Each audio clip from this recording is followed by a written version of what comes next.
Good morning, everyone. So let's move to the next pre-scene session. As I mentioned, so we have done the introductory session as well as we started discussing the financial reporting aspect in the last session, which was held on 20th November. Myself and Indunil jointly conducted this session.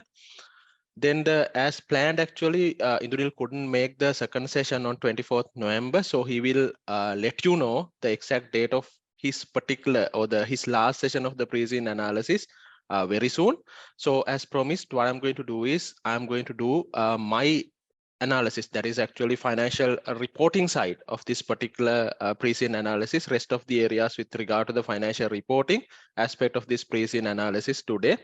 So actually, even though the time is mentioned at 9, we might need to go a bit longer, right? So let's try to finish it at 12, but give me additional 1 hour as a buffer if required, right?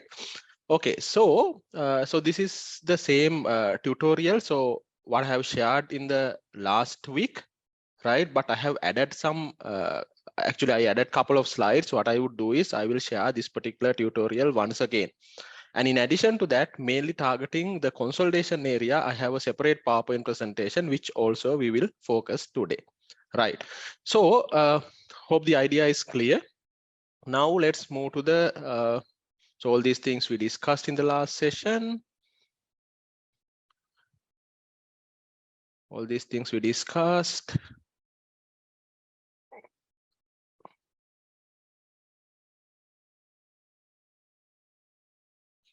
Right, at last we analyzed the financial statements of the power sector, right?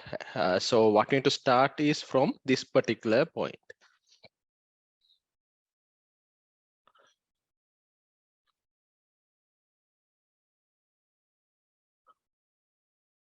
Right, okay, so we were discussing the possible areas from the accounting standards the questions are tested, right? Questions can be tested.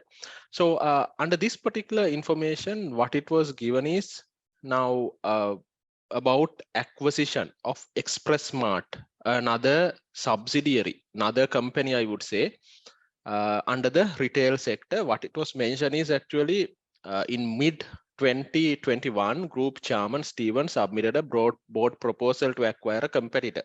So who is the competitor?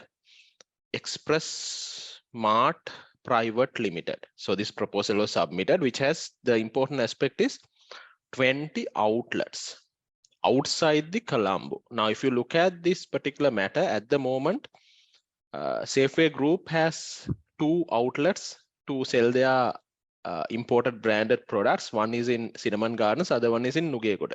So the good thing is this particular company Expressmart is having 20 outlets outside the Colombo. And at the moment, they are facing difficulties to meet the financial obligations. So the company is under difficult financial situation. Except the group finance director, other directors of Safeway Holding PLC agreed to acquire Expressmart. Finance director was of the opinion that offer price is too excessive. So the price is too high. However, he also later gave his consent to acquire Expressmart Private Limited since there's an opportunity to expand, opportunity to expand retail outlets under Safeway Holdings to 22 outlets, as I mentioned. So we have at the moment 2 outlets plus this 20, it's about 22 outlets. So you have synergy benefits here. Then the final price negotiated 711 million. This is the purchase consideration. And the transaction was completed. Transaction was completed by the year end, 31st March 2022. So by completely paying off the agreed price and acquiring properties and outlets under the ownership of Safeway Holding PLC, right? So here, in addition to the impact of LKS 36 impairment of assets, you have a consolidation impact as well. When I'm discussing the consolidation areas, I will take this point again and discuss the relevant topics or the possible questions that can be tested in terms of the consolidation. For the time being, I'm just focusing on LKS 36 impairment of asset. Now, this can be, so the question can be tested maybe with regard to this particular subsidiary or maybe with regard to some other subsidiary out of LKS 36, because anyway, you know, country is in a economic crisis. So this particular company is facing cash flow difficulties. So they have actually had the worst performance in the last financial year, right? Performance are declining. So with that, actually, this impairment of asset standard can come into play either at the individual asset level or else at the cash generating unit level. So, you know, like when it comes to the impairment standard, LKS 36, what it says is you have to look at whether the impairment indicators are available, right? Impairment evidences are available. If the evidences are available, you have to perform the impairment testing. This is also called as impairment review or the impairment assessment as well. So here, what you do is actually you compare the carrying value of the asset with the recoverable value. Carrying value means the balance sheet value. Recoverable value means you have two ways to recover the value of the asset. Either you can use that in the business and generate the cash flows. So once you calculate the present value of the future cash flows, that is value in use. Then you also can recover the value of the asset by selling the asset immediately. Then you can recover fair value less cost to sell. So your recoverable value would be higher of fair value less cost to sell or value in use. Then if the recoverable value of the particular asset is less than the carrying value, which means you have to immediately recognize the impairment loss. So that is very basic that we know. Now, how this would affect at the cash generating unit level. Now, what the standard says is when you do this, when you apply this standard LKS 36, if possible, determine the recoverable value of the individual assets if possible. But when it comes to a consolidation scenario, what is mostly tested is, if it is at the consolidation level, this concept of cash generating unit. What do you mean by a cash generating unit? What is the definition given for that? It is the smallest identifiable group of assets. Smallest identifiable group of assets that generate cash inflows. So those assets should generate cash inflows which are largely independent from the other groups of assets. Now, normally for the consolidation purpose, parent company identify each subsidiary as a cash generating unit. Parent company identifies each subsidiary as a cash generating unit. So then you apply this particular standard assessing the indicators of impairment, and in case if requires performing the impairment review to that particular subsidiary, considering the subsidiary as a cash generating unit. Now in this particular example, the new subsidiary, what it was acquired, Express Mart.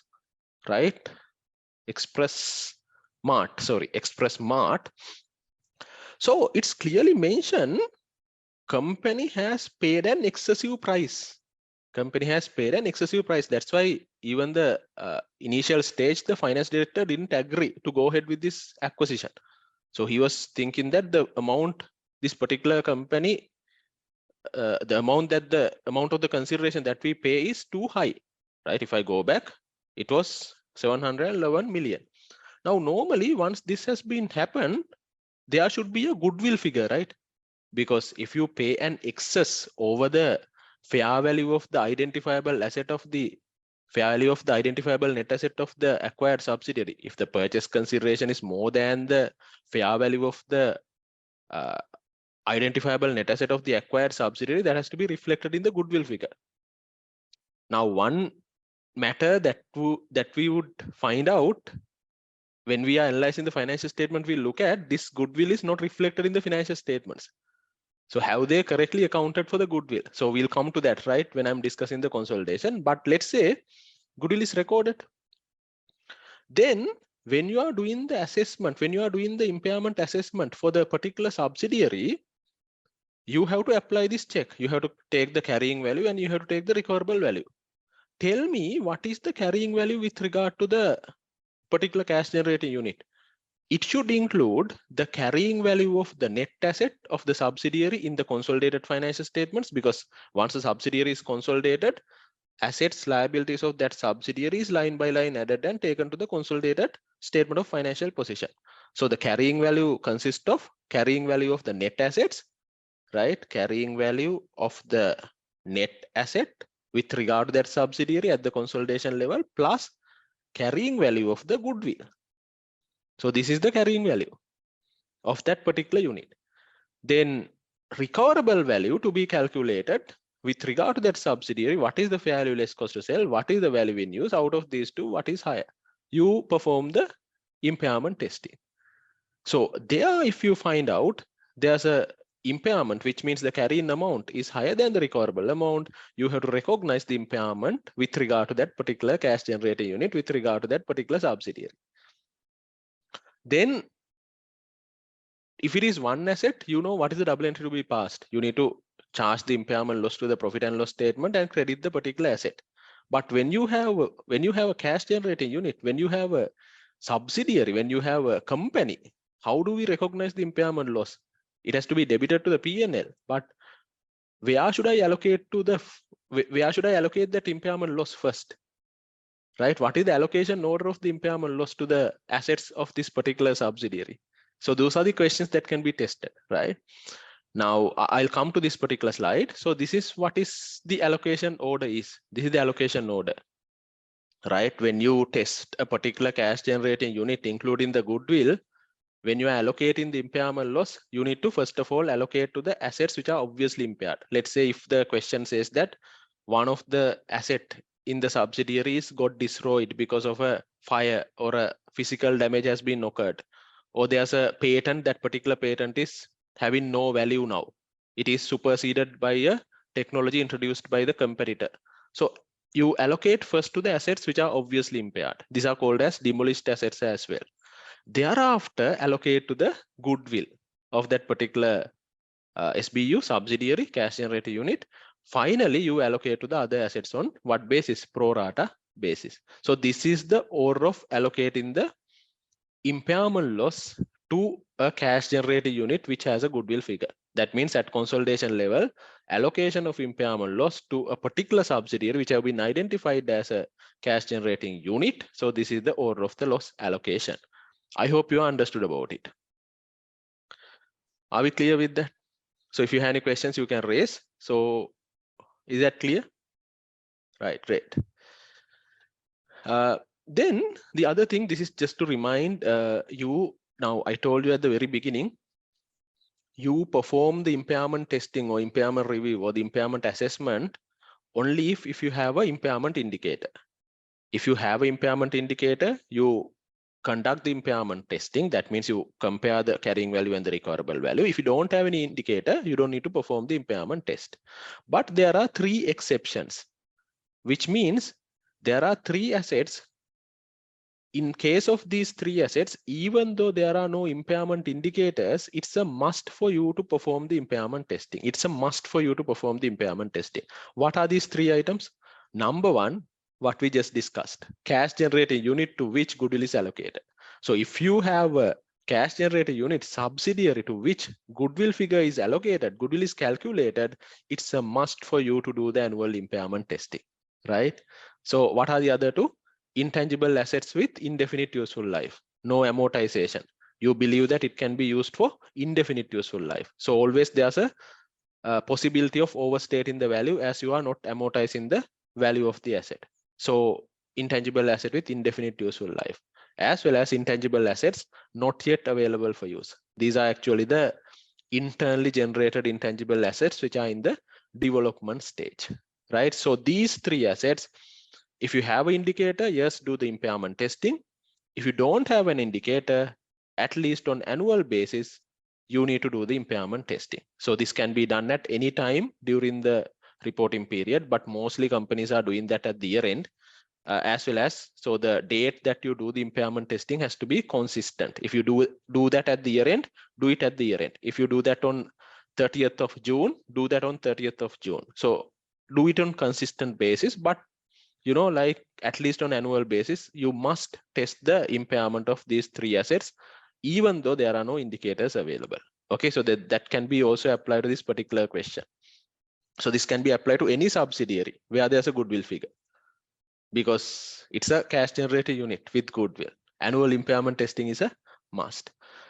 Other assets and the other cash generating units, you apply the normal rule. If you don't have any indicator of impairment, no impairment testing. You perform the impairment testing only if you have a indicator. Are we clear? Yet again, this particular area I'll be taking when I'm discussing the consolidation related aspects. So the discussion what we had here is useful for the analysis of the consolidation, possible areas of consolidation as well. All clear? Right.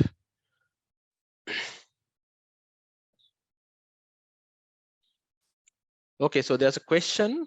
The question is, if I go back, when it comes to a cash generating unit, what does that mean by the carrying value? Carrying value of a cash generating unit, carrying value of a subsidiary for the consolidation purpose. So the parent is the company who tests the impairment of this particular subsidiary. So the subsidiary is a cash generating unit. So the carrying value consists of carrying value of the net asset for the consolidation purpose. At the year end, what is the carrying value of the net assets?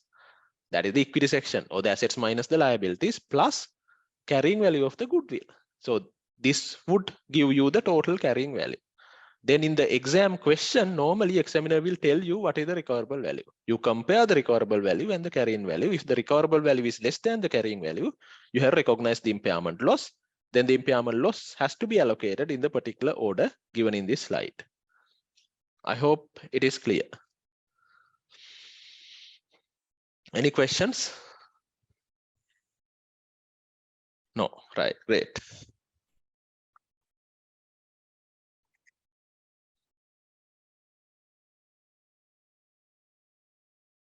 Right, so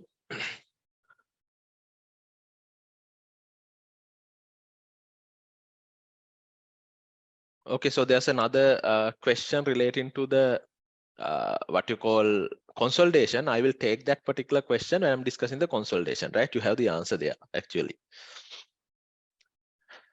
Okay, so then let's analyze the financial statements and find out what are the possible areas that can be tested in terms of the financial statements, right? So if I go back, if I go to the pre-scene analysis, right? If I go to the pre-scene analysis, you would have read this pre-scene number of times now. Okay, right. So these are the financial statements. Obviously, what I say is revenue is an important area. So examiner can always test a question in terms of the revenue, right?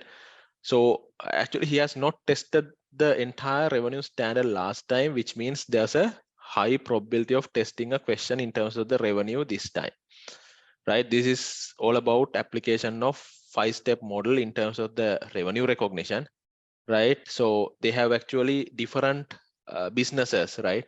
So they have manufacturing, they have trading, they have power generation, they have hotels, they have agriculture. So out of that, actually, we discussed in detail about the agriculture under LKS 41, as well as power sector financials and what sort of revenue to be recognized there. So manufacturing and trading is actually straightforward, right? If a question is tested, examiner can, test a question in terms of a kind of a hotel, right? Let's say in terms of an hotel, let's say a particular guest, he has made a booking and by paying an advance. So at the time of receiving the advance, can you recognize the revenue? No, you can't recognize the revenue. You have to wait until the satisfaction of the performance obligation, right? So performance obligation is satisfied only once the guest comes and occupy the particular hotel. So then if he is going to occupy the hotel for 2 months, you have recognized the revenue, whether it is received in advance or whether it is received at his visit at the time of entering into the hotel. You have recognized the revenue over the period of 2 months once the particular performance obligation is satisfied. Okay, so the revenue is obviously an important area when it comes to any examination, right? If it is financial reporting. Then the other items in relation to the P&L I have already discussed. Especially we discussed about the investment properties application of LKS 40, because Safeway Holding PLC is having some properties. They have investment properties, and out of that they are generating rental, as well as there are fair value gains which are recorded in the financial statements in the P&L like this. So I discussed about the application of LKS 40 investment properties at the first session of this particular pre-scene analysis. And also you need to look at the impact of parent companies giving the properties to a subsidiary. Then at the individual financial statements of the parent company, this is an investment property. At the consolidated financial statements, so this would become a own occupied property, because in consolidation you consider parent and all of its subsidiaries as single economic unit. So because of that, at the consolidation level, this is own occupied property, so it would become a property, plant and equipment. All these things we discussed in the first session.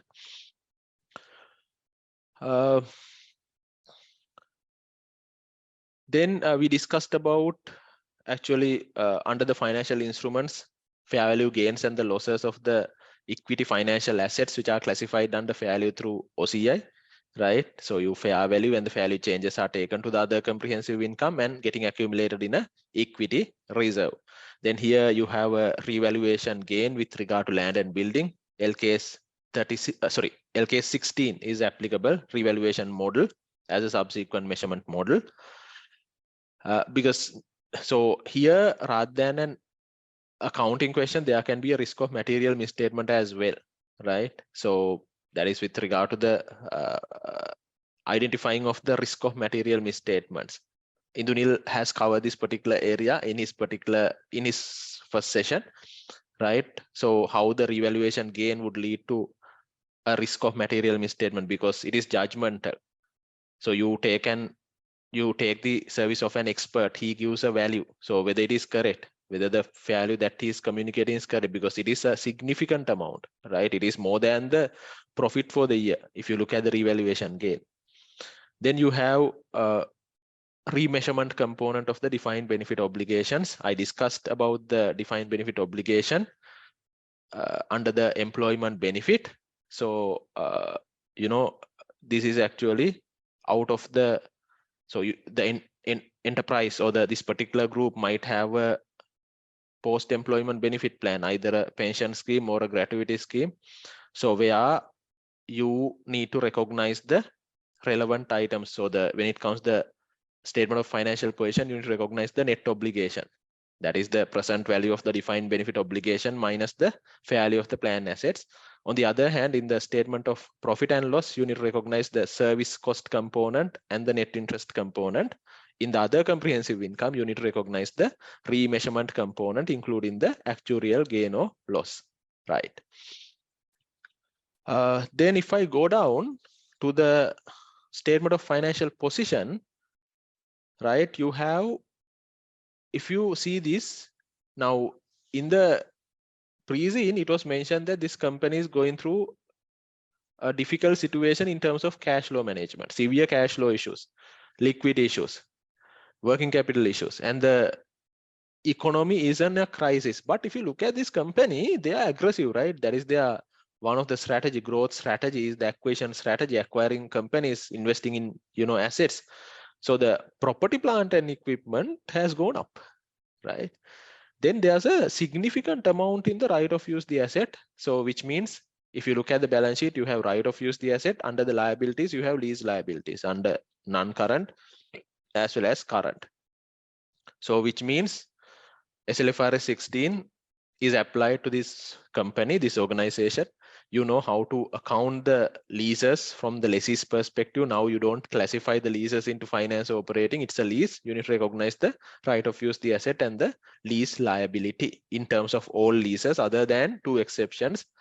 Those are short-term leases and the low value items. In all other cases, you recognize the right of use asset and the lease liability in the balance sheet from the lessee's side.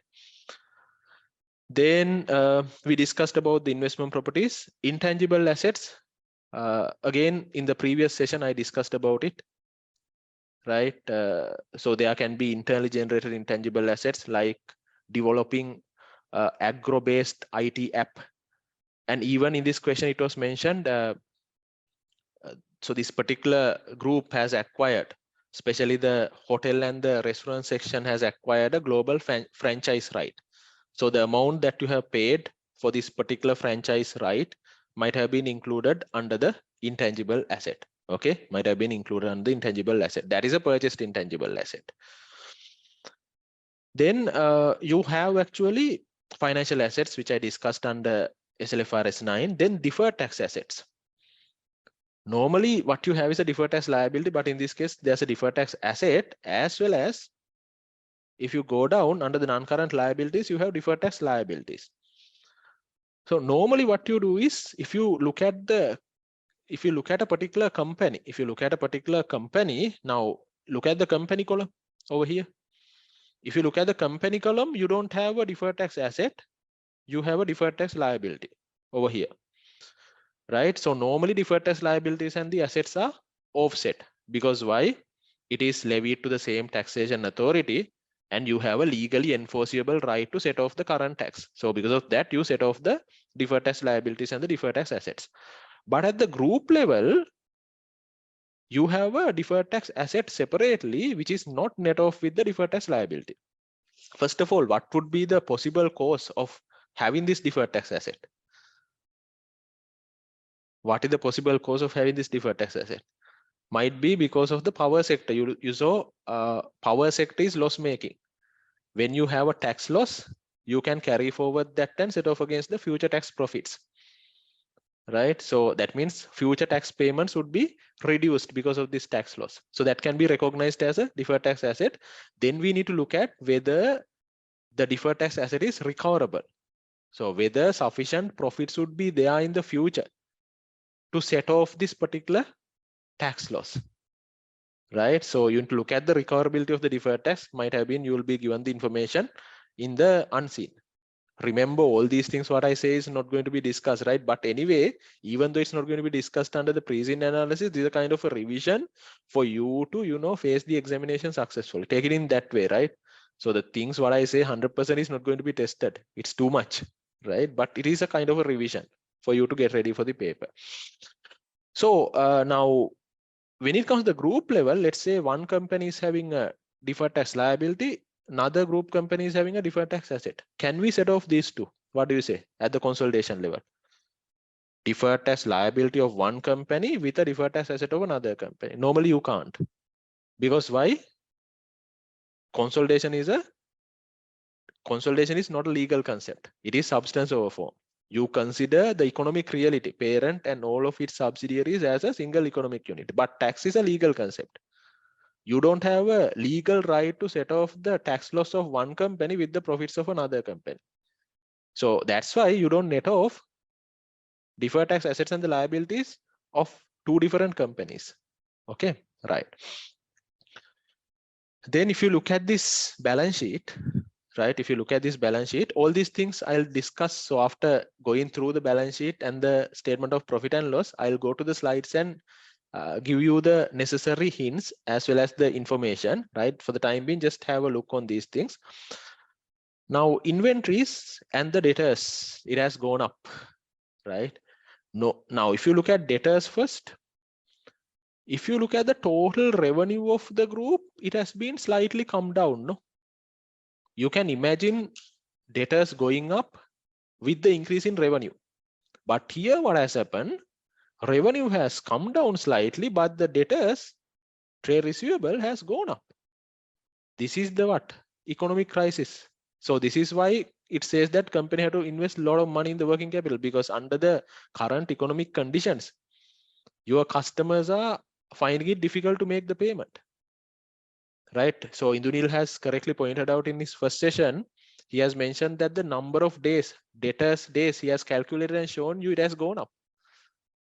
So the impact would be a loss allowance.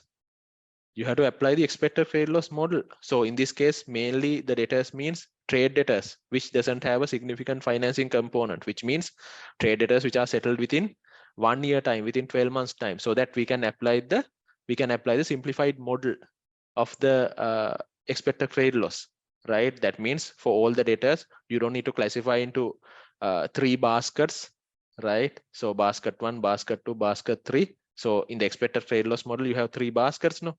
So when you're applying the simplified model, you don't need to do that. So it's a mandatory requirement for you to apply this simplified model if you have trade receivable where you don't have a significant financing component. You just need to apply the lifetime expected trade loss model and calculate what is the loss allowance required for all the trade receivable balances that you have in the statement of financial position. Okay, so whether you have correctly calculated the loss allowance, that can lead to a issue in terms of the risk of material misstatement as well. Right. Then inventories. Again, inventory value has gone up. Again, you can say that if the cost of sales are getting increased, then we can say that, okay, inventory increase would be okay. That is, you invest in the inventory to grow the business. But here, cost of sales, it's only a slight increase, marginal increase. But inventory has gone up significantly again, right? It has gone up significantly. Yet again, Indunil calculated in his presentation the inventory days. So it has gone up. So this is because yet again the current economic situation. So you have supermarkets. So the main revenue generation line, profit generating line of this business is the retail sector. So you have a lot of inventory. So might have been customers, because of the economic condition, they don't come for the supermarkets now. They go for Sunday fair. Okay, so they go to the boutiques and all that because supermarkets are expensive, or else they have cut down their consumption because they are having a reduced amount of disposable income. So there can be issues in terms of the inventory valuation. So you have to see that whether the inventory valuation has been done properly, whether the net realizable value is less than the cost, because inventory has to be measured at cost or NRV, whichever is lower. Okay, right. Then this particular point, I actually highlighted this point at the latter part of my previous session, amount due from related parties. Okay, what you guys can think about this balance? Related parties, amount receivable from related parties. Is it normal or is it something unusual? But probably it can be there.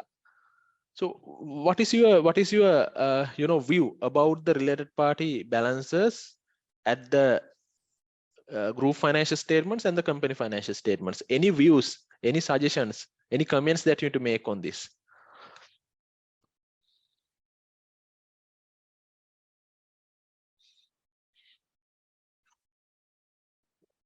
Hurry up.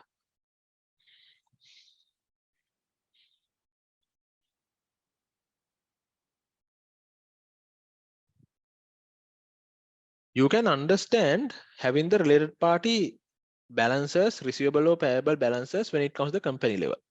You should have it. But when preparing the consolidated financial statements, you eliminate the intercompany balances. If it is parent subsidiary, you eliminate.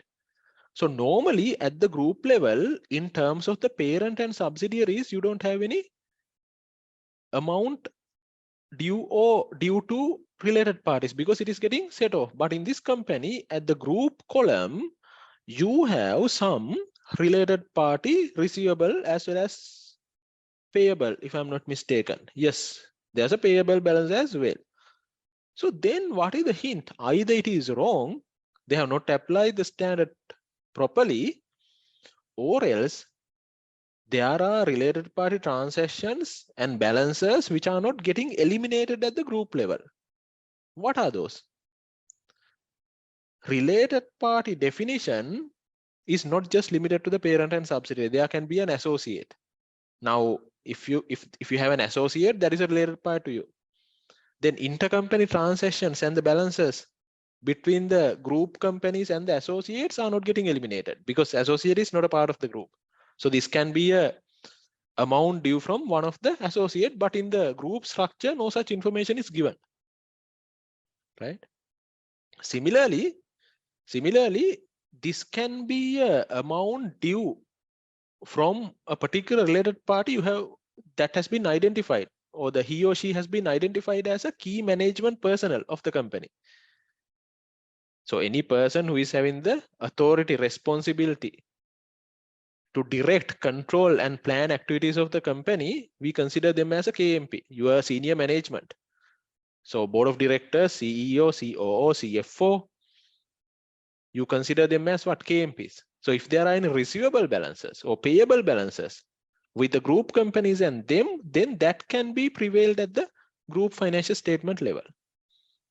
Okay, anybody who is in the authority and responsibility to plan, direct, and control the activities of the company is considered as a KMP. So when it comes to a group, there can be a lot of KMPs. In this particular present analysis, you have been given a lot of information about the KMPs. So all directors, then the senior management is considered as KMPs. So are these the due amounts from the KMPs we need to look at? If so, whether the correct disclosures have been made in the financial statements in terms of the related party transactions and the related party balances, we need to check. Right. Then other financial assets, so which we discussed under SLFRS 9, cash and cash equivalents. So you have share capital, reserves, retained earnings, then the non-controlling interest. And the other highlighting feature, what I wanted to mention is under the non-current asset, no goodwill figure. So there are some subsidiaries acquired by this group, but no goodwill figure is reflected on the statement of financial position. You can't say that it is included in the intangible asset. No, it has to be shown separately. Right? There's no goodwill figure. Now, even with regard to Expressmart, you acquired on the last day by paying an excessive price. So there should be a goodwill. Where is it? So probably the question would be at consolidation level to calculate the goodwill of the acquisition of Expressmart and make certain adjustments with regard to the acquisition of Expressmart. So we look at when we move to the consolidation, right? That's an interesting area. So we'll do that at the later part of the presentation today. Right, okay. Moving on, then you have interest-bearing borrowings. You see, as the company is in a cash crunch, they borrowed. They fund their asset investment, long-term asset investment, as well as working capital investment through borrowing of money. So it has gone up. Then you have capital grants. So what is the applicable standard? LKS 20, accounting for the government grants and disclosure of government assistance. So this particular company, there are many reasons where a grant can be received because they have a training center, right? They support the unprivileged youth to, sharpen their skills. They provide necessary training and development to the external parties as well as for their employees. Then they have they have agricultural lands that they have acquired in the rural area, giving opportunities to the local community, giving employment opportunities to the local community. They have a backward integration program with the farmers. All these things would amount into government grants. We don't know the specific reason, but there are capital grants. So there are two types of government grants, income related and the capital related. Capital government grants. So the capital government grants are relating to a long-term asset. Maybe let's say to acquire certain farming equipment, government has given you a grant. Okay, government has reimbursed 30% of the cost of the particular farming equipment. So that is a capital grant that has to be recognized in the financial statements. And when you receive a government grant, you don't recognize the entire grant as income on the day one. You keep that in the balance sheet as a deferred income. Over the period of time, when the related expenditure is recognized, you amortize the government grant to the credit side to the P&L over the period. Now, for an example, if it is relating to the farming equipment, and if the farming equipment is depreciated over 10 years, so the grant amount also to be credited to the P&L over 10 years. Because the principle of this government grant standard, LKS 20, is you recognize the income of the government grant in relation to the relevant cost, right? So once the cost is recognized, in parallel to that, you take the income as well. Then we discussed about the defined benefit obligation. So here, this would be the net balance of present value of the defined benefit obligation minus the fair value of the plan assets. So LKS 19. So here, trade and other payable has also gone up. Now, whether your suppliers accept this. Now, yet again, going up of other payable, trade and other payable with the increasing of the cost of sales, with the increasing of purchases, that would be okay. But here, cost of sales we looked at, it is almost same. but payable has gone up. If you calculate the number of days, so the payable number of days has gone up. So certain suppliers would be the farmers. So when you take long period of time to make the payment, will they supply? So is there any, supply, there can be issues in terms of the supply chain. If you take the credit more than what your supplier offered to you. So you have to look at that aspect. Then you have current tax liabilities under LKS 12. I discussed about the amount due to related parties, interest-bearing borrowings. Yet again, the current portion is also increased, and it's a significant amount, right? That means next year you have to pay this much. So when you have a cash crunch, how do you do that? Right? So this would give you probably the hint in terms of the consolidation question as well. How do you find cash? Right. Anyway, let's discuss the consolidation separately, then the lease liability we discussed. Okay. So in terms of the financial statements, so I highlighted the key areas. So these are the key areas what I wanted to mention. And as I mentioned, I have made a slight change to the slide what I have shared in the last week. I added couple of points to these slides. So I will share these slides with you. So take this as the final version, right? Okay, so SLFRS 16 leases we discussed, LKS 12 income taxes, deferred tax computation, and the deferred tax asset we discussed. Okay, this one, LKS 23, where that it would be tested. Remember, they have put up a mini hydro power plant by spending 250 million. So normally a standard like LKS 23, small standard, that is tested with some other standard. You can easily, construct a question in terms of the borrowing cost with PP&E, LKS 16. Right, so there's a construction happening. It is classified as property, plant and equipment. So there are certain borrowing costs incurred in terms of the construction or production of this qualifying asset. So how much of borrowing cost to be capitalized? So then you should know that you should know the principles of LKS 23 borrowing cost standard. Then I discussed about SLFRS 15, revenue from contracts with customers, and also I discussed about LKS 20, accounting for government grants and disclosure of government assistance. In very brief, with regard to a lease, lessor has to still classify the leases into finance and operating leases. Lessor transfer the right of use the asset to the lessee, but lessee doesn't classify the leases into operating or finance leases. It's just a lease, right? There's no classification. Then, as I mentioned, as per SLFRS 16, all leases basically by lessee. So this is from the lessee's perspective. All leases are to be brought into the statement of financial position, except for short-term leases. That is, the lease period is 12 months or less, or else the low value item, where the underlying asset of the lease is a low value when the asset is new.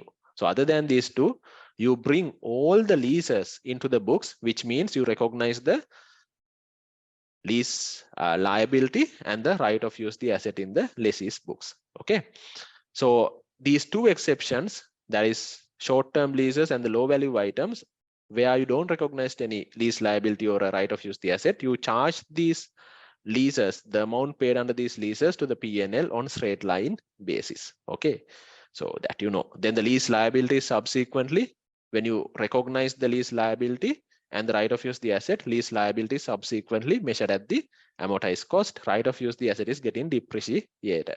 Okay, remember, very important, SLFRS 16, SLFRS 15 revenue, SLFRS 16 leases, and SLFRS 9 financial instruments. So these are, hot topics when it comes to the examination. Examiner prefer to test these areas regularly then and there. And as I mentioned earlier, last time paper, there was no question from SLFRS 15. That means the probability is definitely there to test a question.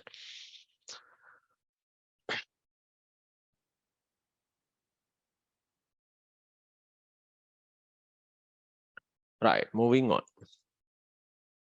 Then I discussed this particular matter, that is deferred tax assets and the liabilities. If you have deferred tax liabilities, you recognize that in full. If you have deferred tax assets, see whether you can recoverable, right? Prudence.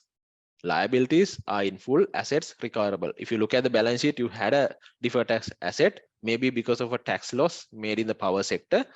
So before recognizing the deferred tax asset, you should be pretty sure that you can recover this deferred tax asset, maybe because power sector is going to make profits in the future.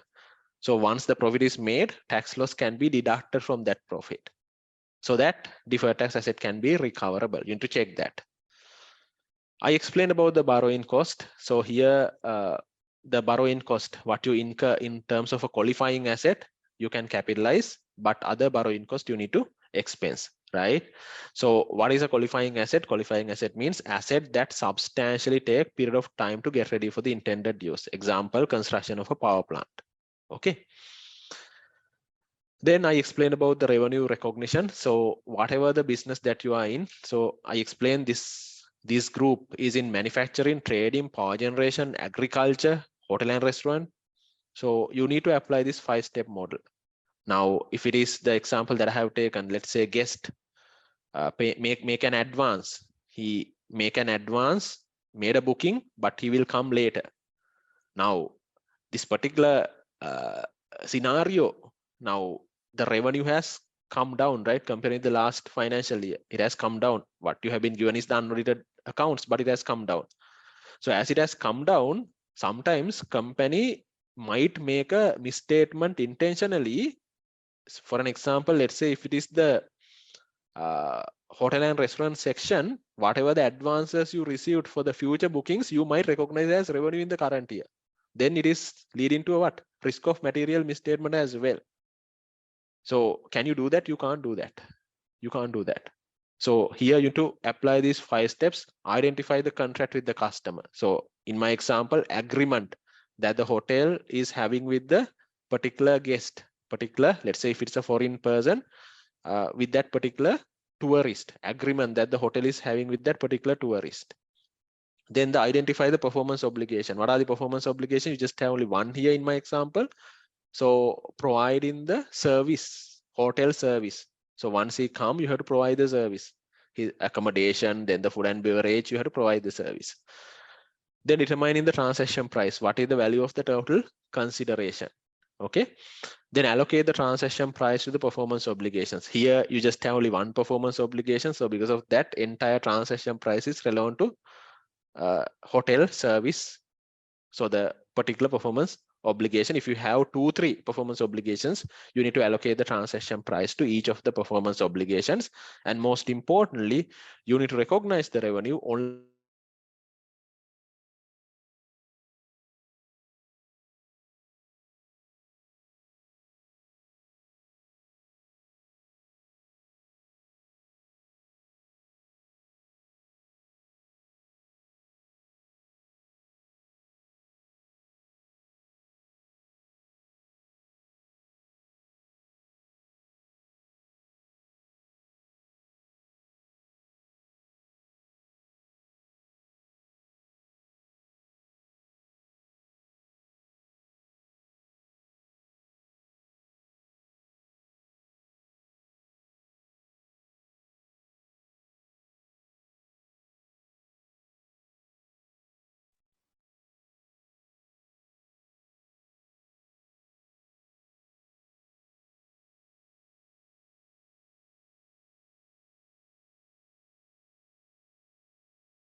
right. Sorry, a bit of a technical interruption.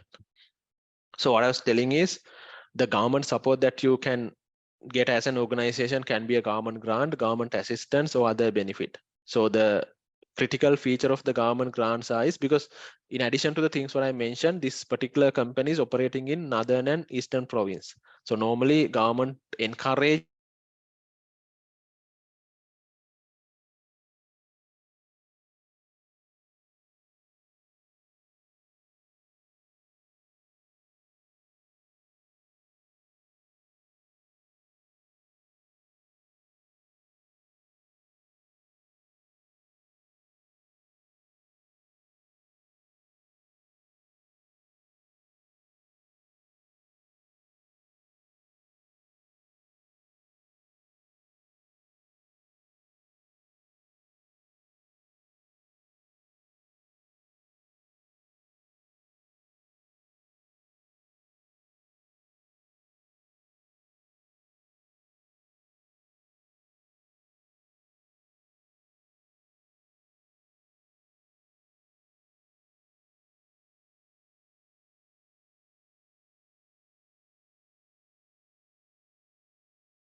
Right. Sorry again. So what I was discussing is about the grants. So there's a transfer of resources. Transfer of resources mean, in my example, government is buying the agricultural equipment.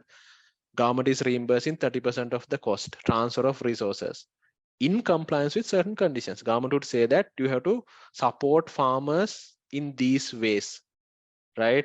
You should not charge by hiring this equipment to the farmers. So there are certain conditions imposed. So you have recognized the grant once you are pretty sure that you are meeting these conditions. So on one side, there should be a reasonable assurance that the particular grant will be received. On the other hand, you also should have a reasonable assurance that you will comply with the conditions attached. So once these conditions are satisfied, you recognize the government grant. It can be asset related government grant, or it can be a income related government grant. Asset related government grants are also considered as capital government grants. So which means there's an involvement of a long-term asset. Example that I have given, right? So you buy the farming equipment, government reimburse part of the cost. Then anything other than asset related government grant considered as an income related government grant. Example, let's say government wants you to encourage to carry out the research activities in the agriculture sector. So once you carry out the research activity, let's say 20% of the cost is reimbursed by the government. So is there an involvement of a long-term asset? There's no involvement of a long-term asset. It has to be a long-term asset. There's no involvement of a long-term asset, so that it is a income related government grant. Another example would be government is giving you a fertilizer subsidy. For you to buy the fertilizer, government is giving a support at a concessionary price. Government is providing this. Yet again, there's no long-term asset involved, so that it is a what? Income related government grant. So the accounting treatment is you have to account, that means you have to recognize, measure, as well as you need to make the relevant disclosures in terms of the government grant. So if you look at the financial statements of this company, you have a capital, which means asset related government grant, which you have recognized in the financial statements. You have to apply LKS 20, correct accounting treatment. As I mentioned, you have recognized the government grant as an income, right? Match with the related cost. If it is asset related government grant, so the cost is the depreciation of that particular long-term asset. So the farming equipment, if you depreciate over 10 years, you recognize the depreciation expenditure over 10 years, then the amount what you received as the government grant, you need to take to the credit side to the P&L over 10 years period. Then assistance, which means these are economic benefits provided to the entity based on a qualifying criteria, not for everyone. Example, government might arrange training programs. Government would provide you procurement related training program, marketing related training programs, technical training sessions. But it is based on a qualifying criteria. Qualifying criteria may be you should be an agricultural business in the northern province. Not everyone. You should be an agricultural businessman and you should be in the northern province. Then government is providing you free technical, marketing, procurement, related trainings. So here there's no transfer of resources, right? So because of that, there's nothing to account, no recognition and measurement. You just need to disclose in the financial statements. In addition to that, there are indirectly provided benefits which are provided to everyone, like national security, infrastructure. So those are not even required to disclose in the financial statement. No accounting, no disclosure, because it is enjoyed by everyone, right? Just recap about LKS 20, because this standard has not been tested for a long time, right, by the examiner.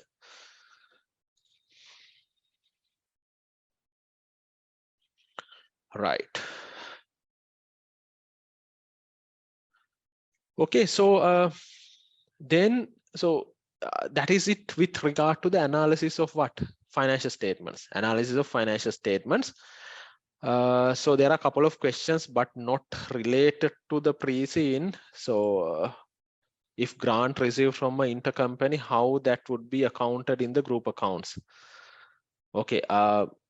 First of all, if you receive a grant from an intercompany, it is not under LKS 20, right? LKS 20 is all about the what? Accounting for government grant, right? It doesn't cover the grant given by, parent to the subsidiary. It can be a situation where, let's say, one of the group company, parent company is providing a interest-free loan to a subsidiary, right? Then the parent company has provided a benefit to the subsidiary. Then it has to be accounted under SLFRS 9, Financial Instrument Standard. Because now from the parent's side, there's a financial asset. From the subsidiary side, there's a financial liability. So we know financial assets are to be measured at fair value. Financial liabilities are to be measured at fair value at the initial recognition. Now, as you don't have any interest, this is not a market rate transaction. This is not an arm's length transaction. So normally the consideration of the transaction is considered to be the fair value. Let's say parent has given a 1 million loan to the subsidiary. Normally the fair value would be the transaction price 1 million, but as it is given for interest free, what you do is you have to calculate the present value of this 1 million. If you receive this 1 million after 2 years without having any interest, you need to take the market interest rate and discount the present value of the future cash flows that the parent is going to receive. Let's say parent is going to receive 1 million without interest after 2 years. Then what is the present value? You have to present value that 10 million by using the market discounting factor, market rate at the date where the loan was given. Let's say the market rate is 20%. You discount 1 million at 20%. So calculate the present value. That is the value what you're going to recognize as the financial asset in the parent's books. The difference between 1 million and that particular calculated value, you need recognized as a loss on day one in the parent's books. Then this would be reflected in the subsidiary books as a financial liability and a benefit given to the subsidiary, because the value of the financial liability is less than 1 million. So present valued amount is the value of the financial liability. So the subsidiary will receive cash 1 million, but the financial liability value would be less than 1 million. The difference between the 1 million and the present valued amount, you need to recognize as an income in the subsidiaries books, right? It is very brief, as there was a question, I just wanted to explain that, but not relating to this particular precinct. Right, so that's about the financial statements that's about the financial statements with regard to this particular company, where you can find in the annexure 1. Then the annexure 2 of this particular reason is about the segmental information. Obviously that means we need to apply what? SLFRS 8 operating segments. SLFRS 8 operating segments. So this particular standard when you are analyzing the segmental information given in annexure 2, right? Okay. So what I would do is I'll give you, as we are discussing, this is not the main break, right? So I'll give you actually 5 minutes break just to recap, because I was telling a lot of things, right? I don't know whether it goes everything in your mind, but what you can do is, it's kind of a recap session for most of the areas of the syllabus, in addition to the pre-scene analysis, where you get the overall knowledge, and also obviously we are analyzing the possible questions of the pre-scene.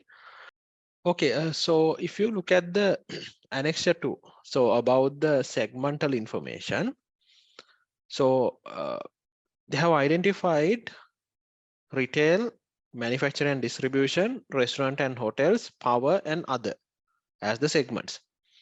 Now, if you look at the retail sector, that is the main sector that they have. So a supermarket chain, mainly under the Safeway Fresh Mart, right? Supermarket chain. So, and plus other retail businesses. So they have identified the retail sector, that is the main revenue generation sector, as well as main profit contributing sector. Then manufacturing and distribution, they have a few manufacturing companies, manufacturing and distribution operation. So that also contributes significant amount of revenue as well as significant amount of profits.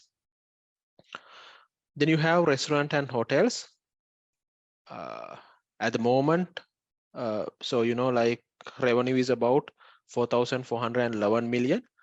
Then the power sector, you are having very small amount of revenue at the moment and making losses, right? Other segment, don't know what it is exactly. No information is given specifically, but might have been this is relating to the properties, investment properties that they have. because if you look at the net other income over the expenditure, this might be the rental income is significant, and the revenue, when it comes to revenue, it is less, but you have a lot of other income and it is making profits, right? So the profit of the other segment is actually higher than even the manufacturing and distribution. Okay, higher than the manufacturing and distribution. Now, so these are the information in at high level. We'll look at what are the analysis that we need to do right under SLFRS 8, but at high level, this is the analysis with regard to the profit and loss statement. Then you have been given the balance sheet information about the segment assets, non-current assets, current assets, as well as segment liabilities, non-current and the current liabilities. Now, if you look at the asset base is high in terms of retail sector, as well as you have a significant amount of assets in the manufacturing and distribution sector. And comparatively less assets are there in the restaurants and the hotel sector, as well as in the power sector. Power sector, I would say this would be the power plant that you have invested. And under the other segment, yet again, you have a significant amount of assets. You see here, that is I mentioned that they have classified the investment properties. Okay, some investment properties under the other segment. And also you have certain property, plant and equipment under the other segment. The liability composition is also kind of similar to the assets. Retail sector is having the highest amount of liabilities. Then significant amount is available in the manufacturing and distribution sector. Then the restaurant and hotels, 2,231 million. Then the power generation, you have liabilities, especially interest-bearing loans and borrowings. This is what I have mentioned under the standard LKS 23. So to finance the power plant construction, entity might have taken a loan, right? So whether you have capitalized the borrowing cost incurred during the construction of the power plant. Okay, because if you incur borrowing cost in terms of a qualifying asset, you have to capitalize such borrowing cost. Then liabilities of the other segment. Right, so so we looked at the financial statement, segmental financial information in, you know, in detail. Now let's go to the analysis. So obviously the applicable standard here is SLFRS 8. So under SLFRS 8, you have to, this is actually SLFRS 8 is purely a disclosure related standard. No recognition or measurement criteria. You need to make the necessary disclosures in relation to the operating segments that the company is having. So it's a process of identifying the operating segments and making the necessary disclosures. If I look at step by step, first step is to identify CODM, Chief Operating Decision Maker, right?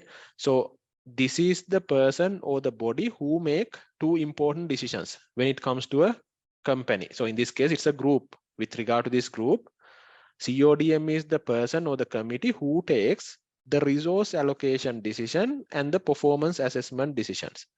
So CODM is the person or the body who decides how much of resources to be allocated to the retail sector, how much to be allocated to the power sector, how much to be allocated to the hotel and restaurants. And it is the person or the body who assess the performance of each segment, how we have done comparing with the last year, whether we have achieved the budgets, right? Then after identifying the CODM, in the second step, we identifying the operating segments. There are conditions to be fulfilled when identifying an operating segments. I'm not going into detail, right? You need to look at the, you need to watch the video relevant with SLFRS 8 to identify these steps in detail. So for the time being, I can say that as it is a group, you consider normally each subsidiary of the group as an operating segment. You have, you know, number of subsidiaries, you might identify each subsidiary as a operating segment. Okay. Then you don't need to record the information. You don't need to disclose the information about each and every subsidiary separately under the segmental information. What you do is in the step number 3, you aggregate these operating segments. So let's say all the subsidiaries in the retail sector, we aggregate it and say that this is the retail sector. All the subsidiaries in the manufacturing and the distribution sector, we aggregate and say that this is the manufacturing and the distribution sector. All subsidiaries in the power sector, we aggregate if we have number of subsidiaries. Aggregate the operating segment. So this aggregation should happen yet again depending on the criteria. In broadly, you should have the similar economic characteristics, similar risk aspects for you to do the aggregation. There are aggregation rules, what is discussed in the standard SLFRS 8. After that, you calculate what are the reportable segments. So the reportable segments are depending on quantitative thresholds. You have this 10% rule of revenue or profit or loss or assets. So you look at what are the material segments. So these material segments would become what reportable segments, what you need to report. So we'll do the computation with regard to these reportable segments based on the available information, right, in the pre-scene, and discuss what are the possible issues, what are the possible areas which you need to further analyze, what it can be tested in the unseen. We'll look at that. Then finally, you need to make the disclosures as we have looked at in the pre-scene. You need to make the relevant disclosures with regard to the revenue, with regard to profit, with regard to assets, with regard to liabilities, and so many other factors like who are your main customers, what are the geographical or what are the countries in which you operate, what are your main products that derive revenue. So you have to make a lot of disclosures, right? So these are the 5 steps to be followed. So what I do is I see the numbers as the numbers are given in this pre-scene analysis. Let's look at this process of identifying the reportable segments based on the numbers given in the pre-scene, right? How the computations are done in terms of the thresholds. Okay, what is discussed in the standard. And finally, how do you perform the consolidated revenue test? Okay, so these are the threshold test. That means once you aggregate the operating segments, let's say you have performed the step number 3, you are done with the step number 3, you aggregated the operating segments, you need to look at that whether these aggregated operating segments are to be reportable in the financial statements. For you to do that, it has to be significant. It has to be material. So that's why we look at these 3 tests. One is the revenue test, second one is the profit test, third one is the asset test, 10% rule. So we'll do that, or we'll apply this, threshold test computation to the question what is given in the pre-scene analysis, right? Then with that, we can understand what is, appear in this slide. First of all, you need to apply the individual threshold test. I'm taking 10% of revenue. Now for this, what I need is, I need to go through the segmental information, and you have been given the revenue figure, right? Each segment revenue figure is given. I need to first of all take the total revenue. When I'm taking the revenue in the individual revenue threshold test, remember, I have to take both internal and external revenue. That means without eliminating any intercompany sales, intra-segment sales or inter-segment sales, without eliminating any of the internal sales, I have to take the total revenue including the internal revenue. So which means what I need to add is the first line, because as per the information given, you have been given the both internal and external revenue. Out of that, you deduct the internal revenue. Okay, intra-segment revenue and inter-segment revenue, and you derive the external revenue. So if I take this one, manufacturing and distribution, both internal and external revenue, 25,911. Then you have intra-segment, which means within the manufacturing and distribution segment, you have internal revenue of 136. Inter-segment means manufacturing and distribution segment with the other segments, maybe with the retail segment, maybe with the hotels and the restaurant. You have 7,820 worth of revenue.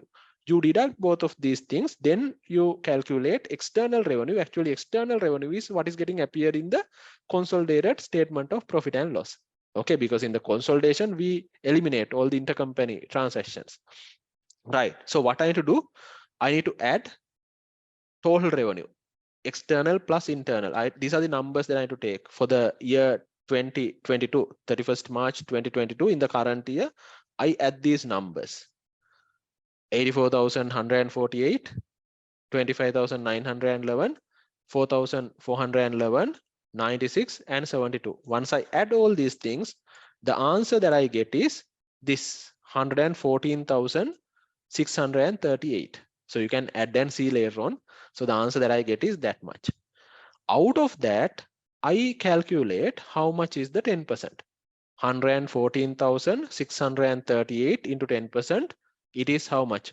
11,464. 11,464. Then if you have any segment, any aggregated segment where your total revenue, both internal and external, is above 11,464, means it would become a reportable segment. So obviously, retail would become a reportable segment, right? Manufacturing and distribution would become a reportable segment because both are above 11,464, but not restaurant and hotels, not power, or not other. Are we clear with that? So under the individual 10% threshold of total revenue, retail and also manufacturing and distribution are the reportable segments. Are we clear? Right. Then you need to apply the profit or loss test. Again, another individual threshold test. Remember, when you identifying something as a reportable segment, you just need to satisfy one out of these three individual threshold tests, either revenue threshold test or profit or loss threshold test or asset threshold test. You don't need to satisfy all three. That is what is the meaning of the word O. So which means when you perform the profit or loss individual threshold test, you don't need to look at actually retail sector and the manufacturing and distribution sector, because it is already become a what? Reportable segment under the revenue threshold test. You just need to look at the rest of it, because satisfaction of one out of these three criteria are enough. Okay, right. Then let's go to the profit, right? Profit threshold test. Now here you might have you have to make a subjective decision. That is what the standard doesn't specifically mention what does the profit mean in SLFRS 8. So here, if you look at, you have different profits, right? One is you have operating profit, segmental operating profit. Then you have profit before tax. Then you have profit after tax. So which one are you going to take it?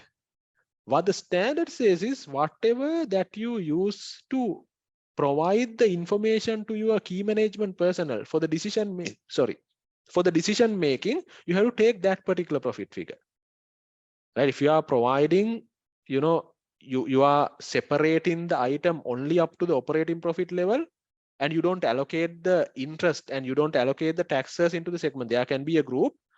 We look at the results of each segment up to the operating profit level. We don't allocate the finance cost into the sectors. We don't allocate the tax expenditure into the sectors. So we provide the information to the management for the decision making up to the operating profit. Then you use that particular profit figure for your analysis to calculate the threshold test. But there can be some companies who allocate even the finance cost. You allocate to the different sectors or segments. Even the taxes you allocate to the different segments. So in this particular matter, you allocated everything to the aggregated segments. So for an example, after the operating profit, finance cost was allocated. Then the change in the value of the investment property was allocated. Then you have calculated the profit before tax. Then even the taxes have been allocated to each of the aggregated operating segment, and you have calculated the profit after tax. So because of that, might be, it's not given in the question, you provide the information for the decision making of the key management personnel, senior management, up to the profit after tax figure of the particular segment. Okay, so you provide final number, what is getting appeared in the P&L, profit after tax. So then you use the profit after tax figure in this particular 10% profit or loss threshold computation. right? Sometimes you might give not one profit figure. You might give the management operating profit, profit before tax, and profit after tax. Then it's a judgment that you need to make based on what profit figure the decisions are made. And normally, if the allocations are done, example, interest is allocated, tax is allocated, then for the computation, what based on the given numbers, what you can do is you can use the profit after tax figure. In this particular scenario, what you can always do is in the examination, you can put a note saying that you are doing the individual threshold test computation in relation to the profit by using the profit after tax figure, what is given in the segmental reporting. So you may mention that. So you assume that this is the figure that the management is looking for, right? Based on that assumption, I'm going to do the computations. Are we clear with that? Are we okay with that? Right. So now, if you look at the profit after tax, now what is the total profit after tax? So this is retail. This is manufacturing. I'm talking about the current year, 31st March 2022. Profit after tax of the retail, 1,517. Profit after tax of manufacturing, 360. Profit after tax of hotels and restaurant, 26. Profit after tax, power sector, it's a loss. Other sector, 664. When you take the profit after tax threshold to the computations, you have to take absolute profit separately, absolute losses separately. Otherwise, what will happen is profits and the losses are net off and the computation would become meaningless. So because of that, first of all, take the absolute profit figure. What do you mean by the absolute profit figure? Forget about the losses. Take only the profit figures and add them together and say that this is the absolute profit, which means in this particular matter, what you need to add? 1,517. Then you need to add 360. You need to add 26. Ignore 704. Ignore 704. Add 664. What is the total? 2,567. Without 704, you add the rest of it. How much is the answer? Here, 10% profit or loss threshold means 10%, whichever is greater in absolute amount. Combined reported profits or the combined reported losses. Now, once you add profits, absolute profits would come into 2,567. 2,567. Are we okay with that? Right? That is other than the power sector. Forget about the power sector and calculate the absolute profit. Then take the absolute loss. What is the absolute loss? Forget about the profits, only consider the losses. What is the loss? Only loss what you have is in the power sector, 704. You take that, 704. Absolute profit means forget about the sign. Absolute loss means forget about the sign. In figure, how much it is? Okay, absolute profit 2,567, absolute loss 704. Out of this, you take the greater figure, higher figure. What is higher? Absolute profits are higher, which is 2,567. Out of that figure, you take 10%. 2,567 into 10%, 257. This is the individual threshold test in terms of the absolute profit or the absolute loss. If anything is above 257, irrespective of the sign, would become reportable. Which means, do I need to look at now retail and manufacturing and distribution? No. Yes, they actually exceed the threshold.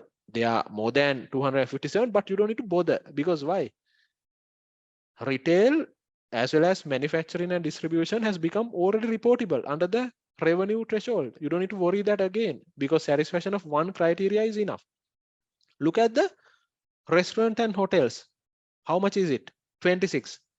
Less than the threshold, because threshold is 257. Less than the threshold, right? Then what about the power? 704. Forget about the sign. 704 is more than 257. That means under the individual profit threshold test, power sector would become reportable. Power sector is reportable. Are we clear? Thereafter, you have what? Other sector. Okay, other sector, which is above 257, 664. That is reportable, but the question now, there's a question mark. If something would become reportable, you have to show the information separately. What it would not become reportable, only you add them together and show under the other segment. You see the problem in this question. Now, if something is reportable, you have to say what it is. You have to present the result of that particular segment separately. You can put under the other segments only the segments which are not passing any of this threshold test, not become reportable. Right. So there's a question mark on the other segment. Okay, so this is actually the segmental analysis that they have done for their internal decision-making purpose. But when you are publishing this in the financial statements, now Safeway Holding PLC is a PLC. So if you are a PLC, it's a mandatory requirement for you to make the segmental disclosures. If it is a private company, no need. It's not mandatory, it's voluntary. But here, as you are a quoted public company, it's a must for you to do the segmental information. You need to be careful about this other segment, because even it passes this threshold test, it doesn't, mention separately what it is. Right? There's a question mark. Are we clear? Right. Now, what happened was power sector became reportable. Now the retail sector is reportable, manufacturing and distribution reportable, power sector reportable. So the retail and the manufacturing and the distribution sectors are under the revenue threshold test, power sector under the absolute profit or loss threshold test. Okay, so there's a question mark about the powers. There's a question mark about the other sector. Then what about the restaurant and hotels? It has not yet become reportable. Then you go for the next threshold test. What is it? Next one, assets. You look at what is the total asset value, take 10% out of it, and look at whether a particular aggregated segment's asset base is more than 10%. Then it would become reportable. So let's check with the numbers. Let's check with the numbers. Now, if you go back, so these are the information about the segmental assets. If you go to the total segmental assets, you need to add them together. Okay, you need to add them together. First of all, 45,221 in the retail sector, 17,299 in the manufacturing and distribution sector, 3,156 in restaurant and hotels, 8,192 in power, 10,972 in other sector. You add them together. So once you add them together, right, you will get this answer of how much? 84,840. So once you add them together, answer would be 84,840. Out of that, you take what? 10%. So 10% out of 84,840, 8,484. 8,484. Then look at whether a particular segment. Now you don't need to worry about retail. You don't need to worry about manufacturing and distribution. You don't need to worry about the power. What you need to be looked at is actually the restaurant and hotels. Now, even now, if you look at the asset base of retail, manufacturing and distribution, as well as, so these two especially, because the threshold is 8,484. So they qualify actually under asset threshold test as well. That is retail and manufacturing and distribution, but no need to look at because they have already become reportable. Right? Even the power you don't need to look at. Right? Power is not at the threshold level, but you don't need to worry because power has already become a reportable segment under profit or loss threshold test. You just need to be looked at only the what? Restaurant and hotels. So yet again, restaurant and hotels are less than this threshold. So which means it's not a reportable segment as per the threshold test computations. Are we clear? Yet again, you have a matter. What is it? If you look at the other sector is above the threshold in terms of the assets as well. Then if it is above the threshold, separate disclosures are required. But here you have included that under the other sector. Okay. Because as I mentioned, this is management reporting. Maybe for the financial reporting, as per the standard, you might need to do some amendments. So ultimately, retail, manufacturing and distribution and power are reportable. Hotels and the restaurants are not reportable based on the individual threshold test computations.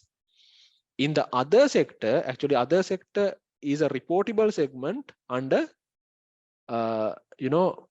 under, I would say, when it comes to other segment, if you consider, because the other thing that you need to understand is under the other segment, there can be many things, right?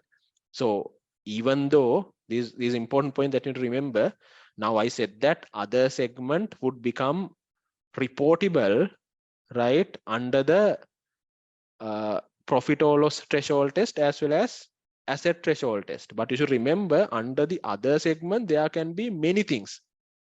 So this can be an aggregation. You don't have enough information, right? This can be an aggregation of 4 or 5 things, 4 or 5 operations. In that situation, this is all right, right? Other segment as a combined sector, it can have more than 10% of revenue, it can have more than 10% of profit or loss, or it can have more than 10% of the assets, if it is a combined thing. But if it is only one sector, so all the things what I have mentioned is applicable about the other sector if it is only one sector. Okay, so let's assume this is agriculture only. This is agriculture only. If it is a one sector, then what will happen is it is not correct to show this as other segment, because why?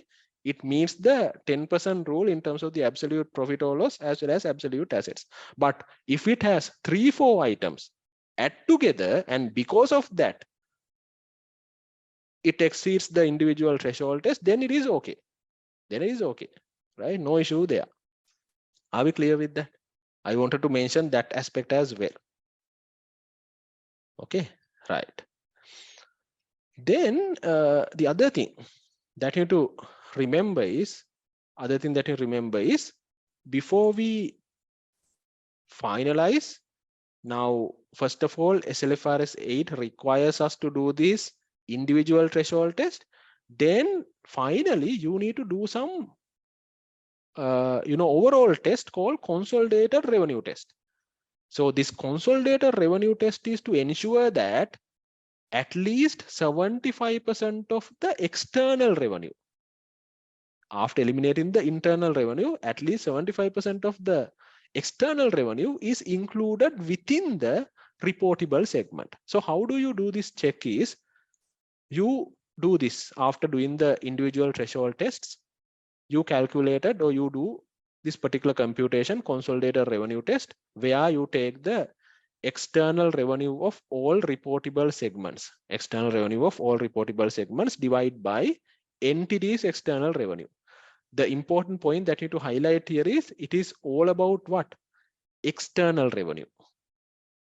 Okay, you don't, now in this particular segmental information, for the individual revenue threshold test, I have taken total revenue, both internal and external. This is what I have taken. But for the consolidated revenue test, what I should take is this particular figure. After eliminating intersegment and intrasegment, after eliminating the intercompany sales, right? After eliminating the intercompany sales, how much is the external revenue? Because in consolidated financial statements, intercompany sales are getting eliminated. By the name it suggests consolidation revenue test. It has to be only the external revenue. Now what you look at is, we identified retail as a reportable segment, manufacturing and distribution as a reportable segment, power as a reportable segment, other we have a question mark. Why I say that we can't make a 100% correct, accurate conclusion, because we don't know what is included there.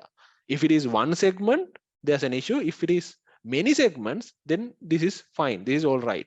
Okay, so I specifically need to make that statement because you don't have all information. So to understand what is included in the other segment, right?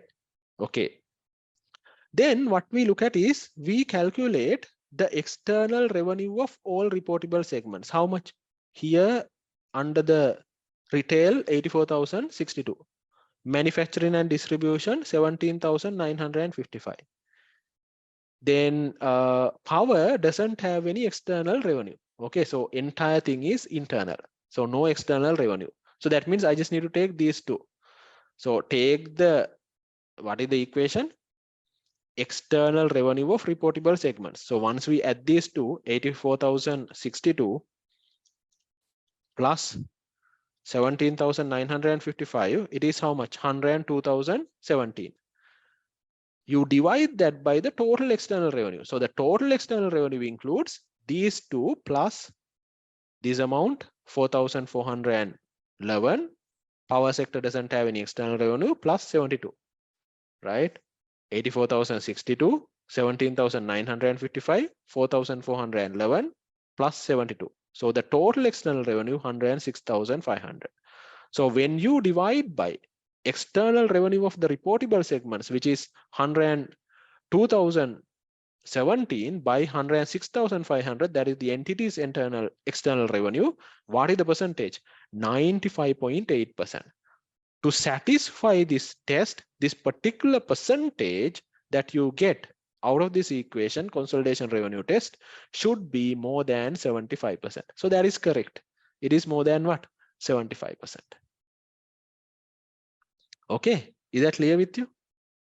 Is that clear with you?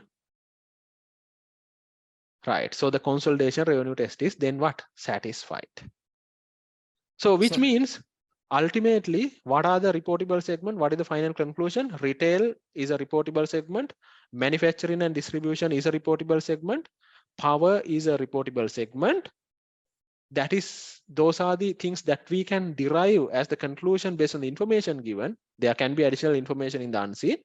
And company already satisfied the what? Consolidation revenue test as well. Right. Okay, there's a question. Yes. Yeah, sir. In the other segment, if that is a combination of many segments, is it reportable? If in it other, is a, yeah, in other sector, if that is a combination of many sectors, one, is it reportable, sir? no, because let's say if you have 4 sectors in the other segment, right? Let's say agriculture, I'm taking examples, right? Education, banking, and agriculture, education, banking, and insurance, let's say four sectors, right? Examples only, right? So there are no banks or insurance companies here. So in that case, it's not reportable because let's say these numbers are not related to a particular segment. So because if you take like bank only, insurance sector only, agriculture sector only, education only, so it doesn't satisfy any of the threshold test because numbers are not there. I believe that it doesn't satisfy individually any of the threshold tests, right? So then it's not reportable. But if the other sector includes only one sector, let's say it's purely the agriculture, then it would become a reportable segment because it satisfies the individual threshold test in terms of the profit or loss. It's not satisfy the individual threshold test of revenue, but it satisfies the individual threshold test of profit or loss, absolute profit or loss, as well as in terms of the assets. Satisfaction of one is enough out of these 3. I believe I answered to the question. Yes, sir. Yes, sir. Yes. Thank you, sir. Right. Okay. Right. So with that, we are done with the first tutorial. It doesn't mean that we are done with the present analysis. So most important sector or the section, consolidation section, is yet to be done. As well as with the consolidation, I would also look at the impact of the disclosures that would be made under the related party disclosures under LKS 24, because there are so many group companies, there are so many key management personnel involved in the pre-scene given. So you have to look at what are the possible questions that can be tested in terms of the consolidation, as well as what are the possible questions that can be tested in terms of the related party transactions. That is actually the tutorial number 2. As I mentioned, I shared the tutorial 1 in the last week, but I made a couple of updates to the tutorial 1 so that I'll reshare it. So ensure that you get the latest version of the tutorial. Anyway, this is getting uploaded into the LMS as well. Right. So before moving there, if you look at the LMS now, you have enough information for you to successfully complete the examination, right? So as promised at the very beginning, we have 50 hours of recorded videos available in the LMS, past paper questions, model paper questions. In addition to that, I conduct at least 20 hours of what you call online revision sessions. We looked at again model paper questions, past paper questions. This particular pre-scene, it carries actually I would say combining myself and Indunil about 9 to 10 hours. So enough work to be done.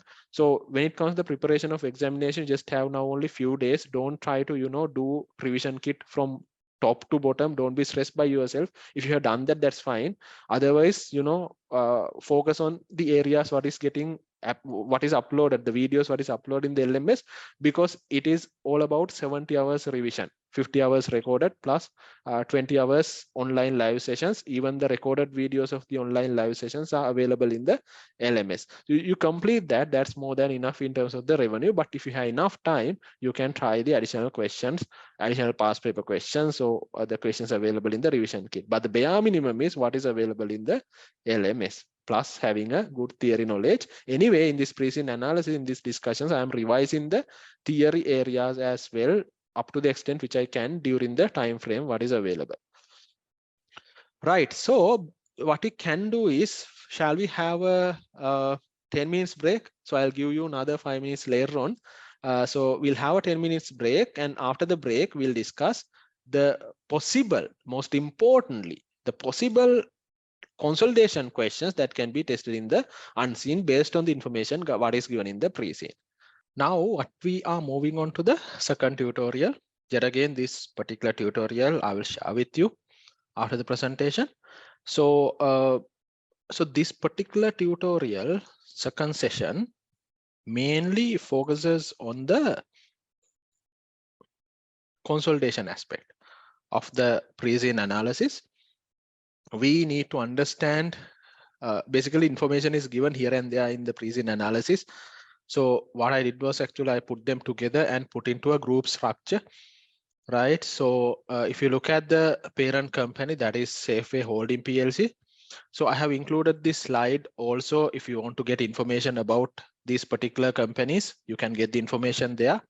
So the parent company is actually Safeway Holding PLC. Initially, it was a private company. Then it was listed subsequently. It's a PLC.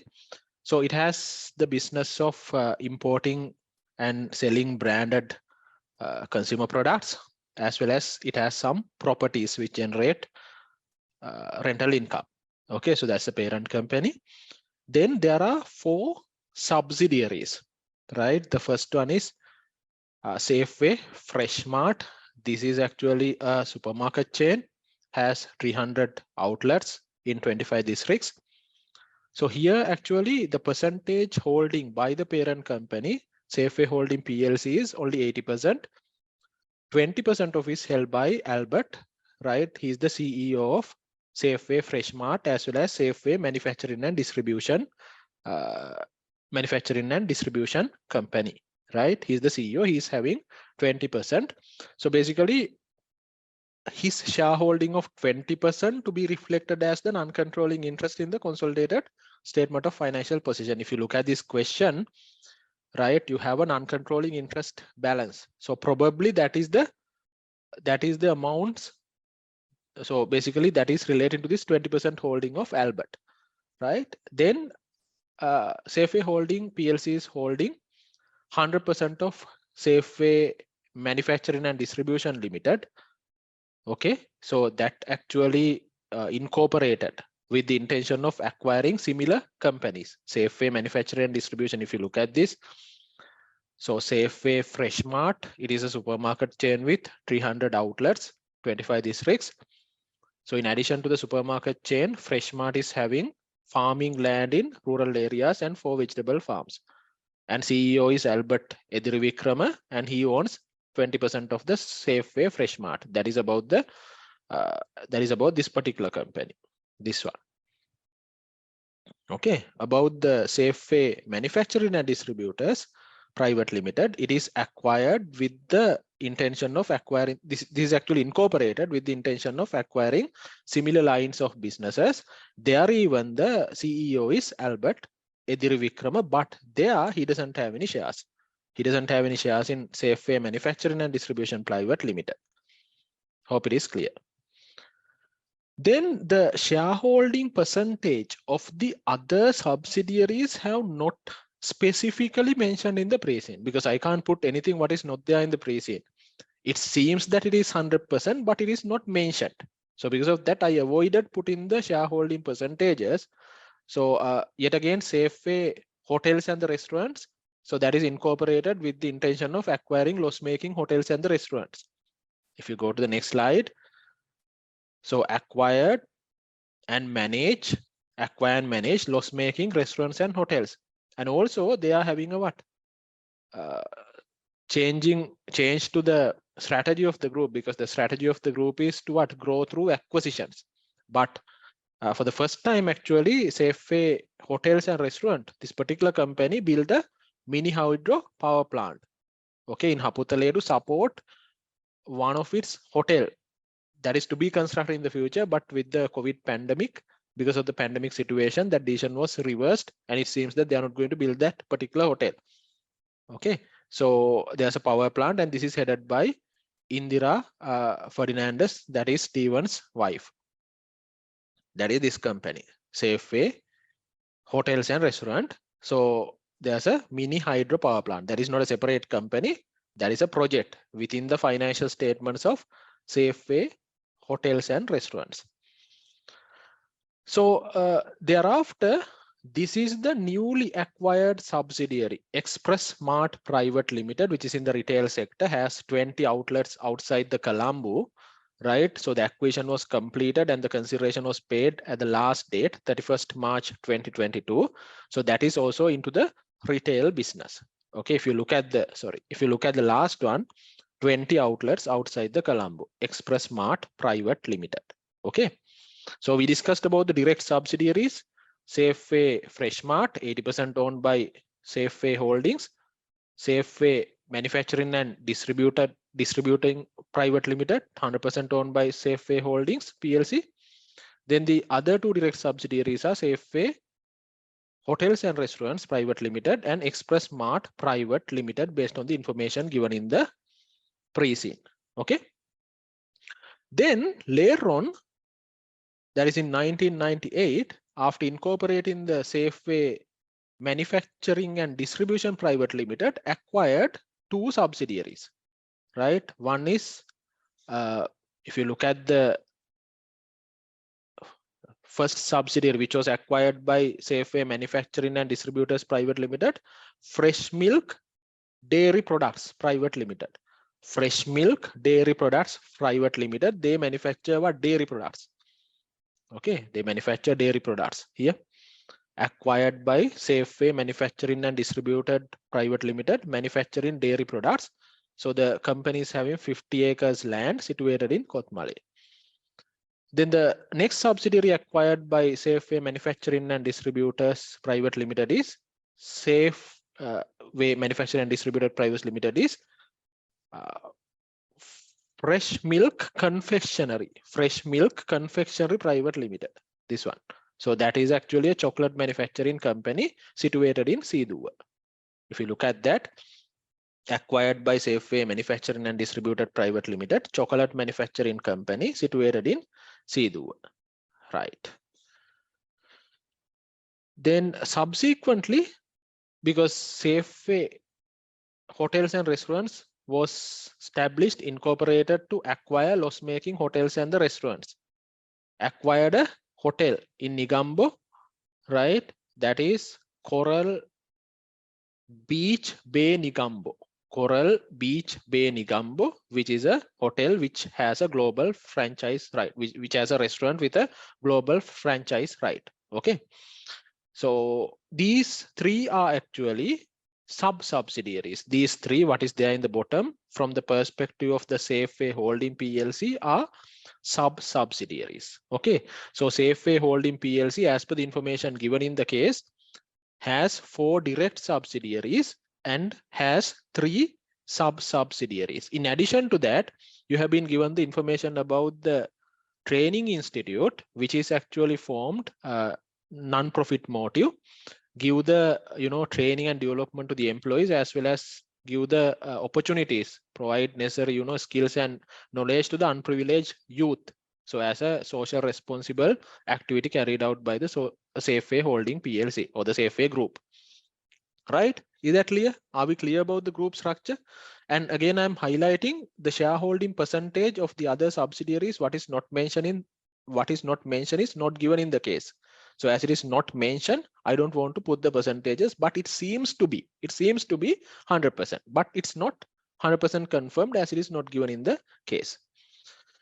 So now, this is the group structure, and it has multiple companies.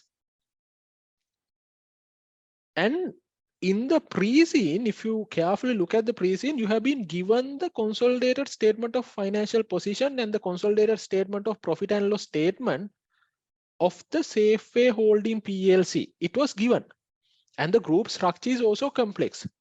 So because of that, in the exam, possibility for examiner to ask you to prepare the consolidated financial statements from the perspective of the Safeway Holding PLC is limited, because you have to consolidate 7 subsidiaries, including the 3 sub-subsidiaries.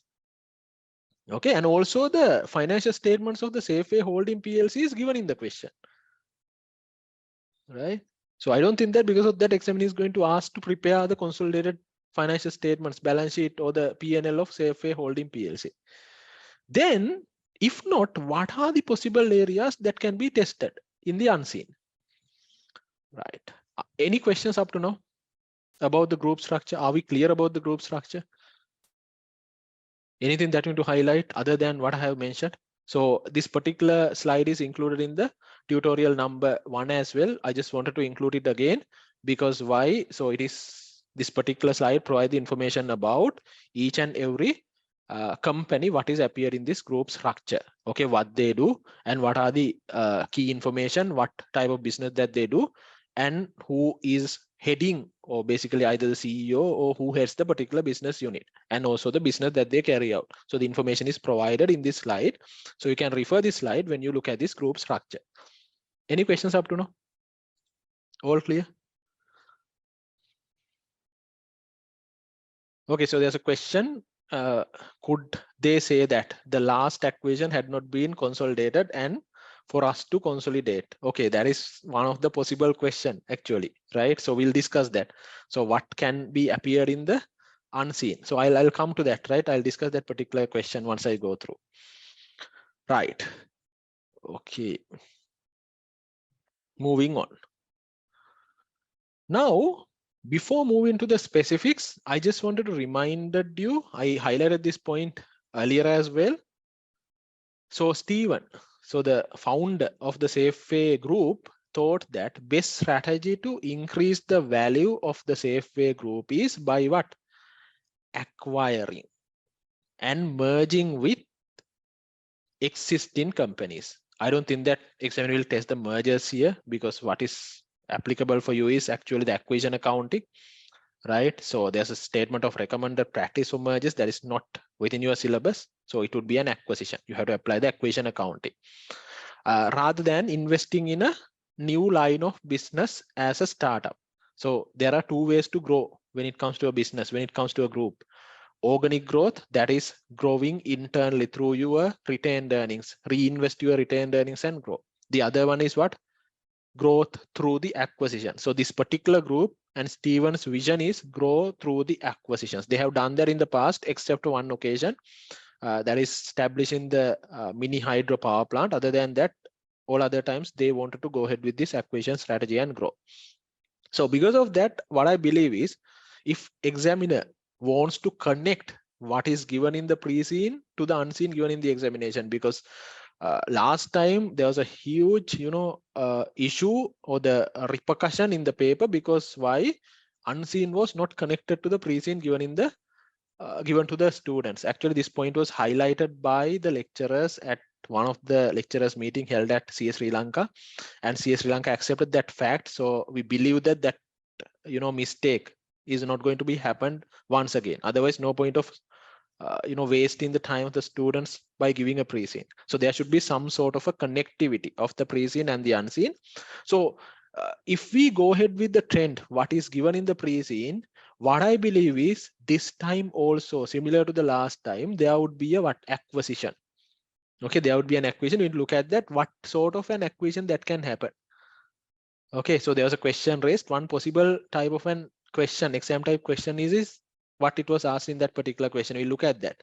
Okay, right. So now here with regard to the power sector, I just wanted to highlight this information. We read this information earlier as well, so that I will highlight only the important aspects. In 2017, Safeway Hotels and Restaurants breaking the long-standing group investment policy of acquisition and mergers. For the first time, they invested in building a mini hydropower plant, spending 250 million. So this is not a separate company at the moment. It is a what? A project. So the assets are in the books of Safeway Hotels and Restaurant, right? So they initially wanted to produce this power for the usage of the hotel that they are planning to construct in Haputale, but subsequently the decision was taken not to go ahead with this hotel construction, which means now they need to rely on providing electricity to the national grid via Ceylon Electricity Board. So the last week we had a discussion about the power sector financials with an industry expert. So there we looked at in detail what sort of items which should appear in the power sector financials and what are the key features, what are the key revenue generating line items of the power sector. Okay, so then subsequent to this information, it was mentioned that there's a director who is heading the who chairs the project committee of the group, Edison Senaviratna. He said that now here you need to revisit the project in Haputale. That means this mini hydro project in Haputale. What he suggested is to incorporate a separate private limited entity, right, which would be headed by him, because he's an expert in that area, having a lot of experience, right? Then he further pointed out that due to the increase in demand of the renewable energy, this is a hot topic, right? So when it comes to the current environment, we have energy crisis in Sri Lanka. A lot of focus is given on renewable energy, like, you know, solar power, hydropower, wind power generation as a solution to the energy crisis in Sri Lanka. This sector will do better in the future. Even the government give a lot of focus here.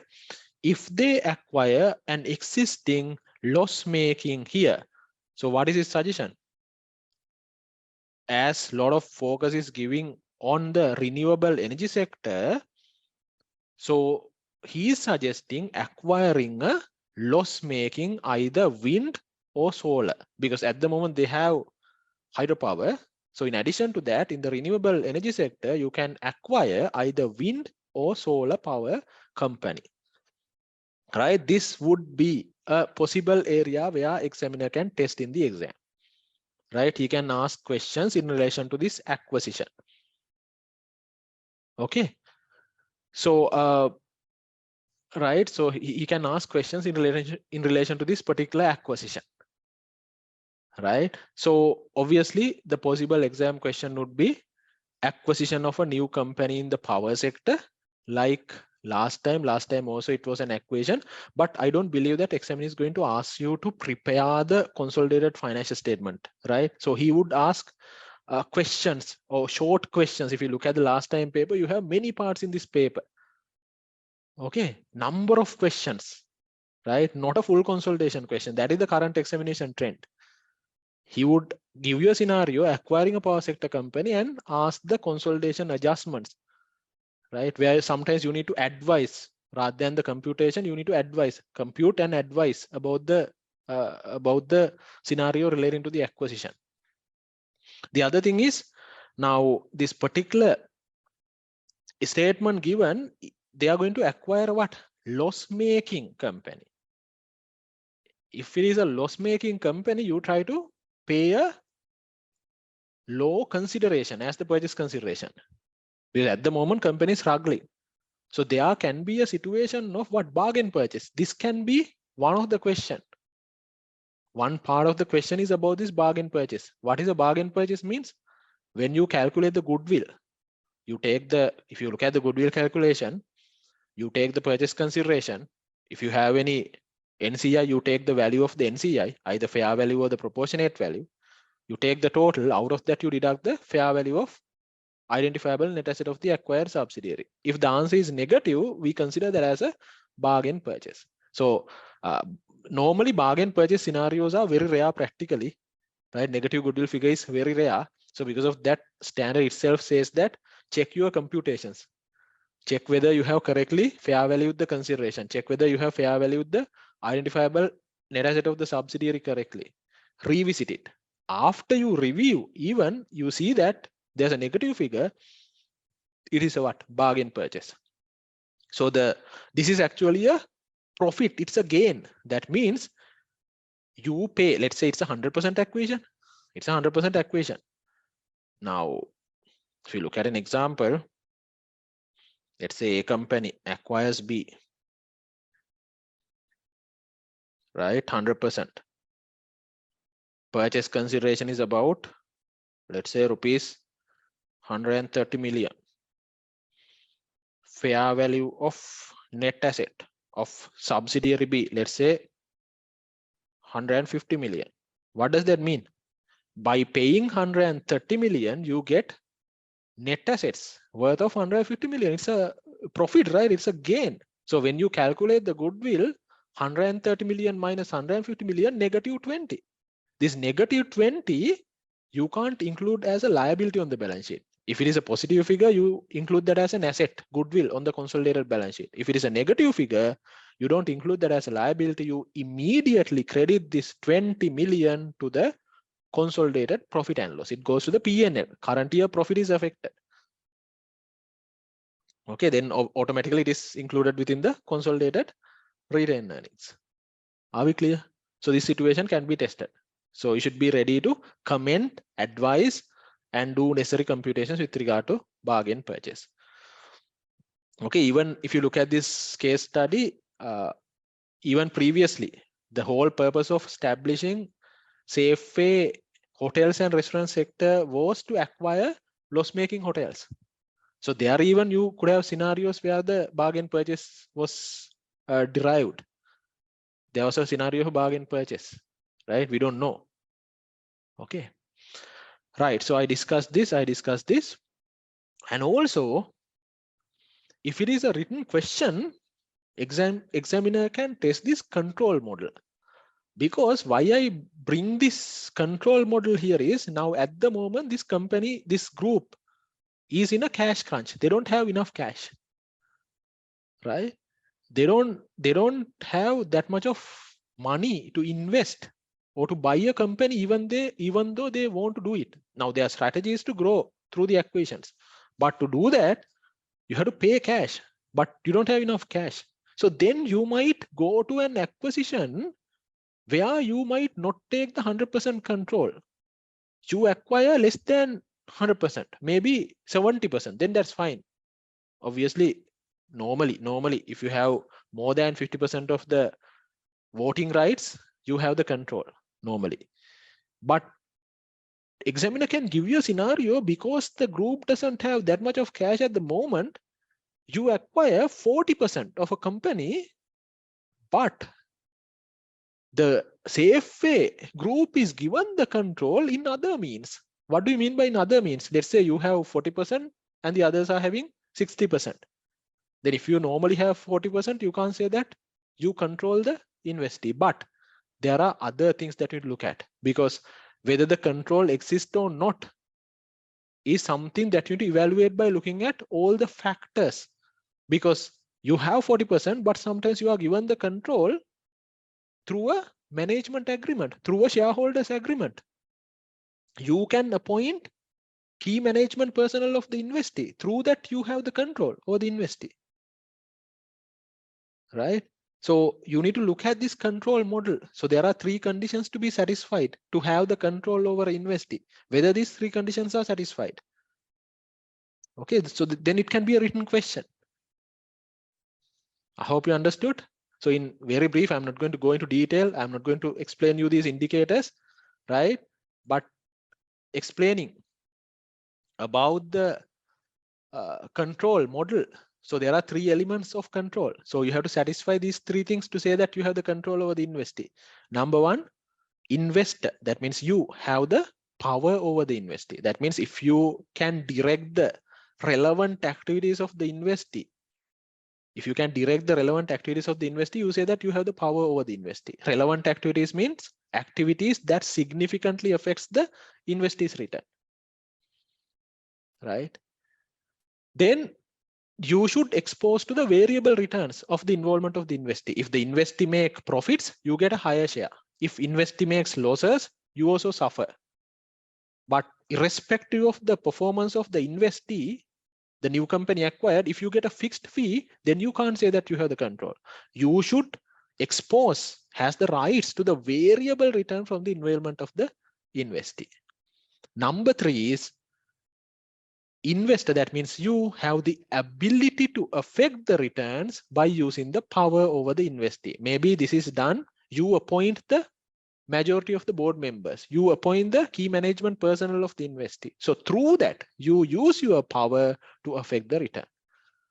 So as I mentioned, there can be a scenario you don't have 50% voting rights of the investee, but still you have the control. Shareholder agreement, you appoint, remove majority of the key management personnel. Okay, so you can have potential voting rights of a particular entity. So different ways of achieving the control. So look at this area, right? Look at this area. Right, with regard to this, those are things that I wanted to explain. It can be a company acquiring the power sector with adjustments and writing, or it can include multiple parts. So there can be a scenario of a bargain purchase. There can be a question with regard to the concept of control model. Okay, so that is one possible thing that can be tested in the examination. Right. Okay. What else? Look at this particular, read this statement, especially highlighting what is, appeared in red.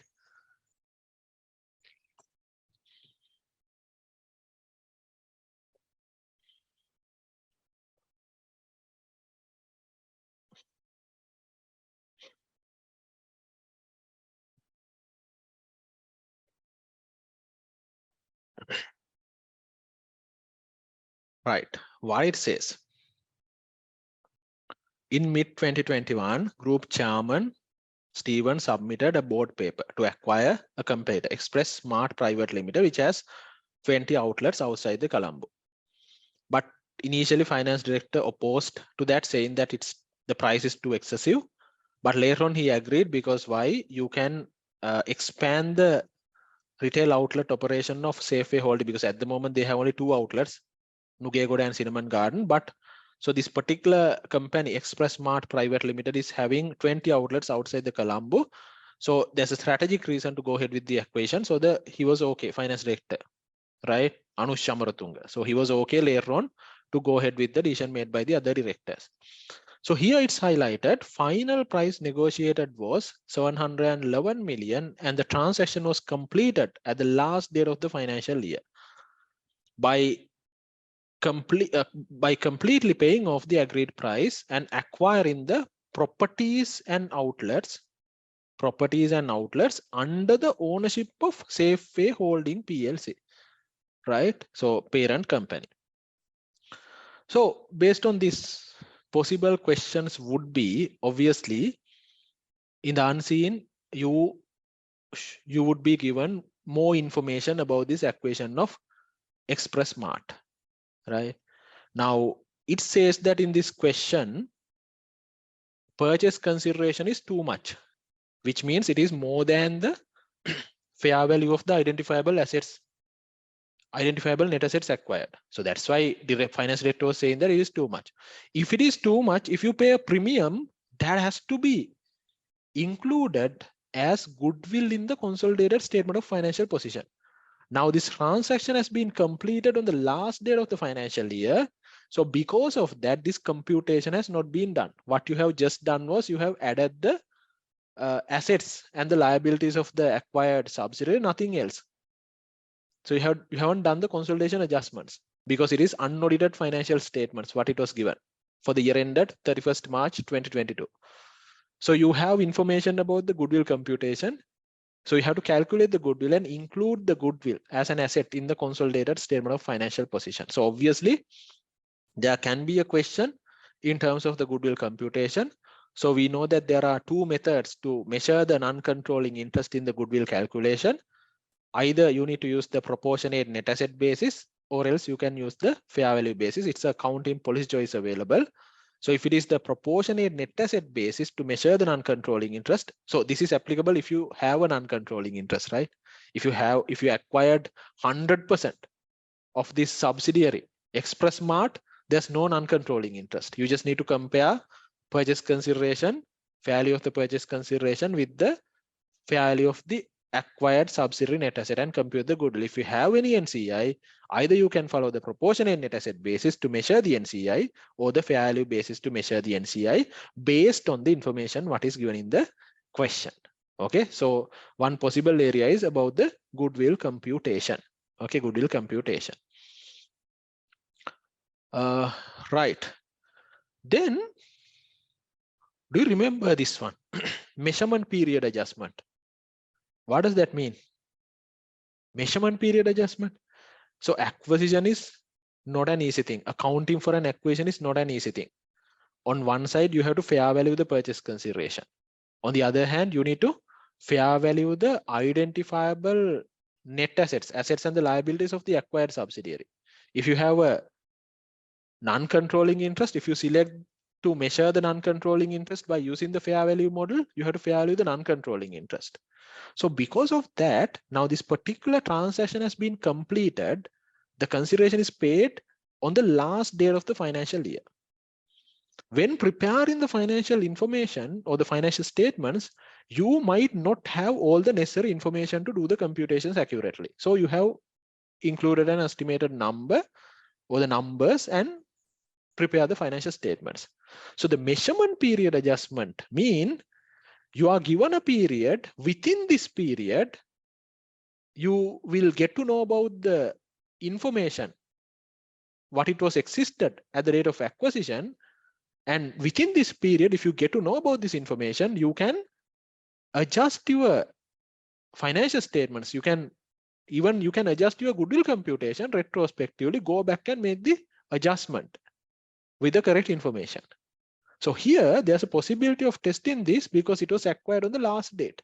So if I go to that particular place and read it, during the measurement period, acquirer must retrospectively adjust the provisional amounts recognized at the acquisition date to reflect the new information obtained about the facts and circumstances that existed at the acquisition date, right? So this will result or may result recalculation of goodwill.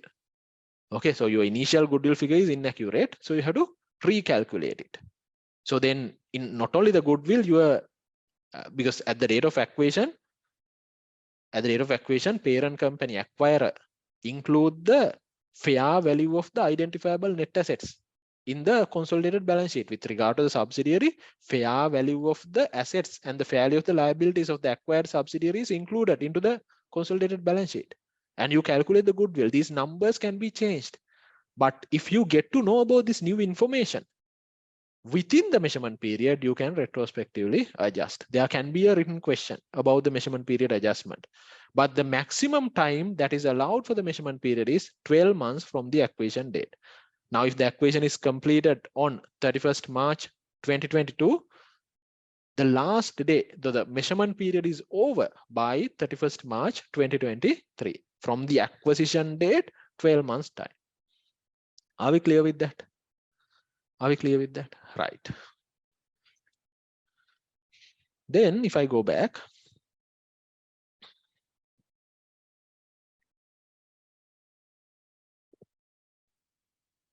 examiner can even go for a situation of asking whether this is a business combination or an asset acquisition. Do you know the difference between business combination and asset acquisition? Because if I read this last line, right, again, what it says is, now transaction was completed on 31st March 2022. by completely paying the agreed price, that is 711 million, and acquiring the properties and the outlets under the ownership of Safeway Holding PLC. Now, acquiring the properties and outlets, right? So now we discuss about the consolidation. Okay, if I ask this question, what is the accounting treatment that you use for the consolidation? What is the accounting treatment that we use for the consolidation? Can anybody answer?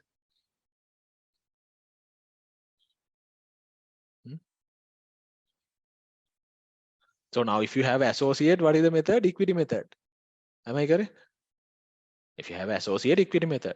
If you have a subsidiary, what is the method? Acquisition method, right? So you see, this is not the correct answer. Control method, line by line consolidation, line by line addition. Technical word is what? Acquisition method. Acquisition method has 4 steps. Number 1, identifying the acquirer, right? Number 2, determining the date of acquisition. Number 3, calculate or to decide the fair value of the net asset of the acquired subsidiary, fair value the identifiable net asset of the acquired subsidiary. Number 3. Number 4, get the value of the purchase consideration and calculate the goodwill. So this is acquisition accounting, what we have learned. So consolidation means that actually. Now you apply acquisition method or consolidation if it is a business combination, which means there's an acquirer acquires a business, right? What do you mean by business? Is it just collection of assets? No. When it comes to business, it is more than collection of assets. In addition to the assets, there are activities. These assets and activities are integrated. There are processes. There's a workforce, right? There are inputs. There are processes. These processes are capable enough to convert these inputs into outputs, right? So then only we say that we acquire a business, and we apply the acquisition accounting only if we acquire a business. But on the other hand, let's assume we don't have enough information. Let's assume this particular company that you acquire just merely have assets. It has 20 outlets, right? It has properties, it has outlets, but there are no processes, no activities. So in that case, if you acquire this particular company, what you acquire is not a business, it's merely an asset acquisition. So then it is what? Purchase of property, plant and equipment. LKS 16. Whatever the purchase consideration that you have paid, you credit cash and debit to the asset accounts, right? So don't know whether the examiner wants to test this area. Whether it's a business combination or whether it's an asset acquisition, right? Okay, if I go to the particular place, I've included one slide there. Now, what it says, accounting differences between the business combinations and the asset acquisitions. SLFRS, this is actually a relatively new area, which was introduced in this standard, right? Relatively new. SLFRS 3 business combinations require different accounting treatment for the business combinations and asset acquisitions. So it is a business combinations, acquisition accounting, consolidation, what we discussed. But if it is an asset acquisition, it's, like you credit cash and debit the asset. It is property, plant and equipment what you acquire. Now, because of that, you need to understand the difference between the acquisition of a business combination or acquiring a business and acquiring assets. SLFRS 3 business combinations defines a business as, you see, integrated set of activities and assets. It's not merely assets. There are activities. Activities and the assets are integrated. That can be managed to provide goods or the services, generate income, such as investment income, such as dividend or interest, or to generate other income from the ordinary activities. So it is integrated set of activities and assets right? That is managed in a manner to generate income. It's not set of assets only. Then to meet the definition of a business, to meet this definition, acquisition must comprise, there should be inputs as well as processes that significantly contribute to the ability to turn these inputs into the outputs. To qualify as a business, outputs are not required. Okay, to try to understand this. Normally in layman's language, what we were, when we used to learn about commerce, when it was talking about a business, so we say that business has inputs, processes, and outputs, right? So then only it comprises a business. But as per the accounting standard, as per this particular area, sometimes it is tricky to identify what you acquired is a business or what you acquired is only set of assets. So the technical point, there's a technical point there. Now, if you think about a restaurant, now take a simple example. Restaurant means what? Is it a mere collection of assets? No, you have tables, chairs, properties, building, you have equipment, maybe AC machines and all that. So those are assets. In addition to that, it has recipes, right? It has chefs. They have the knowledge about these recipes. They know how to convert inputs into outputs. There are processors to do that. So they use material, equipment, and there are people who use the processors to convert inputs into outputs. Right? That is only then it would become a business. Right? So what it says in this particular standard is sometimes for you to say that you acquire a business, output is not a must. It's good if you have inputs, processors, outputs, all three, that's fine. Then it's a business, that's fine. But sometimes the thing that you acquire doesn't have output at the moment. Let's say you acquire a research company, which is just started. So it has people, it has systems, processes, they carry out the research work. At the moment, there is no output, but it is an integrated set of activities, assets. There are people, workforce, you acquire it. You don't have output at the moment. So then, is it a business acquisition? Yes, it's a business acquisition. What you need to have is the inputs as well as processes that significantly contribute to turn these inputs into outputs. Having inputs and significant substantive processes are enough to say that you acquired a business. So if you say that you acquire a business, you apply SLFRS 3 acquisition accounting, that is to prepare basically this particular subsidiary, what it called Express Mart. If you say that it is a business, you apply the acquisition accounting, you consolidate, you calculate the goodwill, right? You apply the acquisition accounting. But if it is not a business, if it is mere set of assets, outlets, only outlets and furniture and all that, no activities, no processes, no workforce. So then it is a what? Asset acquisition. You have to account that as an asset acquisition. Did you understand my point? I hope it's clear. I hope it's clear. So this is a relatively a new area. Okay. Clear? Okay. So what I would do is, if this is a bit of a technical area as well, right? But I have simplified in the manner which I can. This knowledge is, enough for you to identify whether you have acquired a business or an asset. What I did was actually, once this particular concept, because we know that in Sri Lanka, what we do is we adopt IFRSs and IASs. So instead of IASs, we say that those are LKASs.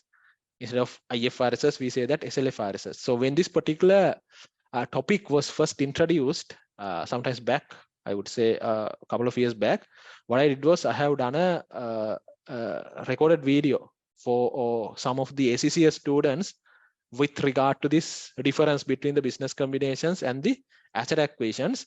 So I have explained what it requires here, but as an additional benefit, what I would do is I would upload that 1 hour video, which actually has not SLFRS as IFRS, right? Instead of SLFRS 3, you have IFRS 3. That's the only difference. Instead of rupees, you have dollars. what I would do is I will upload that 1 hour video which I did for SEC students when this concept was introduced. I'll upload that in the LMS where you can watch the video to understand this concept in detail, right? I will do that. But don't confuse, it is IFRSs and dollars, right? So you can imagine it is SLFRSs and rupees, right? Right, okay, moving on. All good?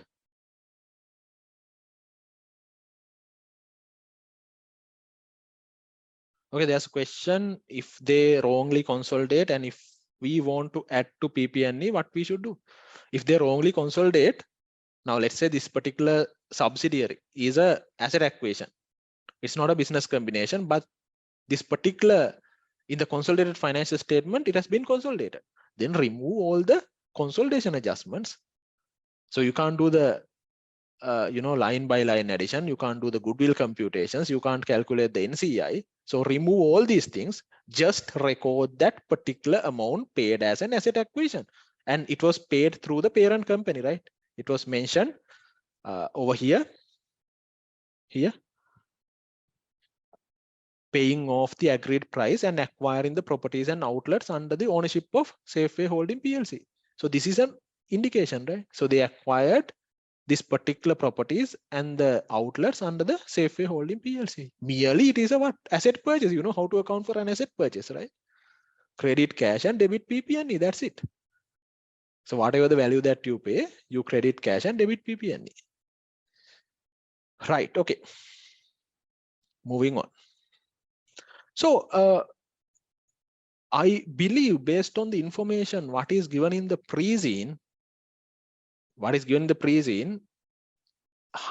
is probable, I would say highly likely, would be an acquisition. Last time was also it was an acquisition. This time also it was it will be an acquisition. It will be an acquisition. What I predict. Okay. So actually it would be a similar question to the last time consolidation question, right? It would be a similar question to the last time consolidation question. That's why actually I didn't discuss yet the last time consolidation question in the so what I'm going to do is next week at the same time, Sunday 9 to 12, I'm going to discuss the last time consolidation question. There, in addition to the discussing of that particular question, I will explain to you how that question can be changed if these scenarios are going to be applied. Okay, so it was a acquisition question. What I believe is this time also a similar question to the last time consolidation question, right? Where you can join the session and understand that particular question as well as the prediction for this particular examination in terms of the acquisition.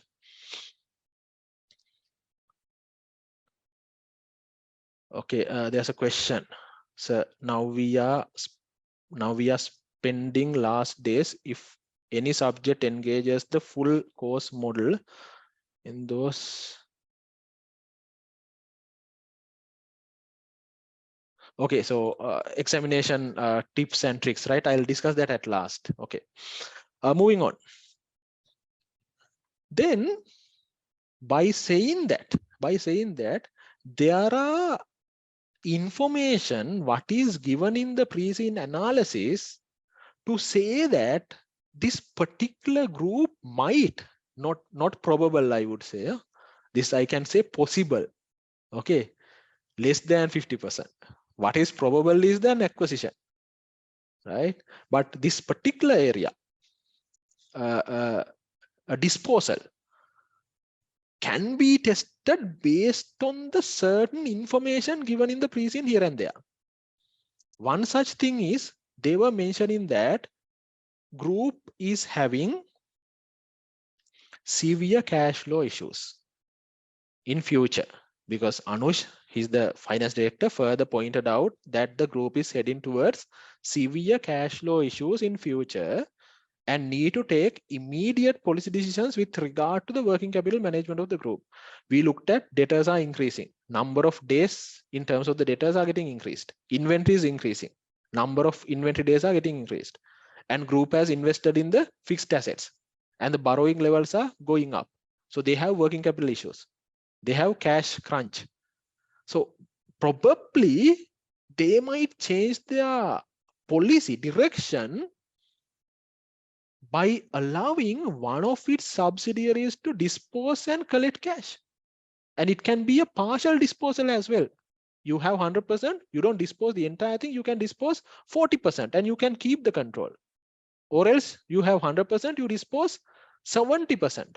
Then you consider that as an associate. Or else it can be an entire disposal. That is to generate cash. Now, if you look at the sectors, what we have in this particular pre-scene, their main sector is what? Retail. 80% of the revenue and profits are from retail sector. I don't think that they will dispose retail sector, companies in the retail sector. That is their bread and butter. Then manufacturing sector, they are doing okay, right? You have about 20% of revenue, 20% of profit, right? From the manufacturing sector. Okay, quite okay, right? Not as profitable as the retail sector, but it is okay. Right? I don't think, because and they have acquired recently, not recently, they have acquired actual few companies, chocolate manufacturing company as well as dairy company under the manufacturing sector. I don't think that they will actually dispose companies in the manufacturing sector as well. But they might consider disposing companies in the hotel sector, because as per the current scenario, economic scenario, tourist arrivals are less. It is improving, but less comparing with the past, right? Making losses continuously. What if they decide to dispose one of the loss-making hotels? Disposal, right? It would be a disposal. Then it can be, if I go to the next slide, it can be either an entire disposal. You had 100%, you are disposing the entire 100%, you retain only 0%. Then it can be a partial disposal. That is 100%, you dispose 70%, you retain 30%. That means subsidiary would become an associate. You have to apply the equity accounting for the associate. Or it would be, you have 100%, you dispose 90%, you just have only 10%. Your subsidiary would become a normal financial asset. You have to apply SLFRS 9 to account the equity financial asset. All these three scenarios, what happens? You lose the control. And you need to calculate the disposal profit. Accounting for these three scenarios are similar. You have a format of calculating the disposal profit. That disposal profit you need to include in the consolidated statement of profit and loss. Right?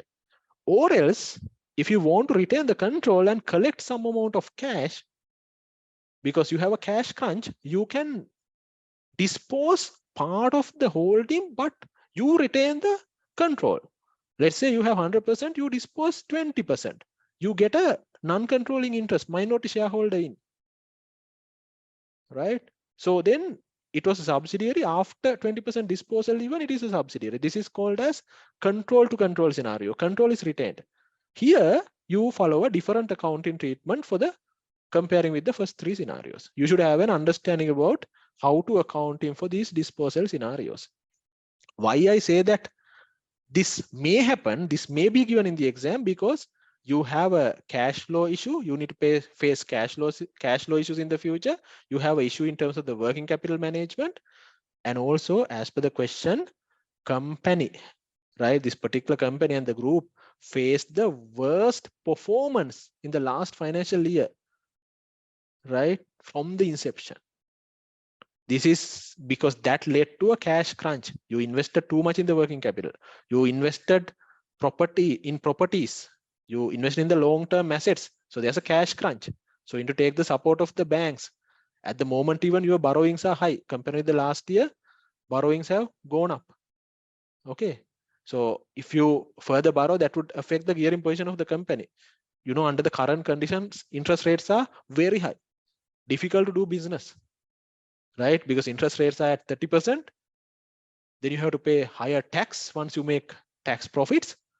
Difficult. So because of these factors, group might decide to curtail down their operation and change the strategy, because there's a crisis in the country.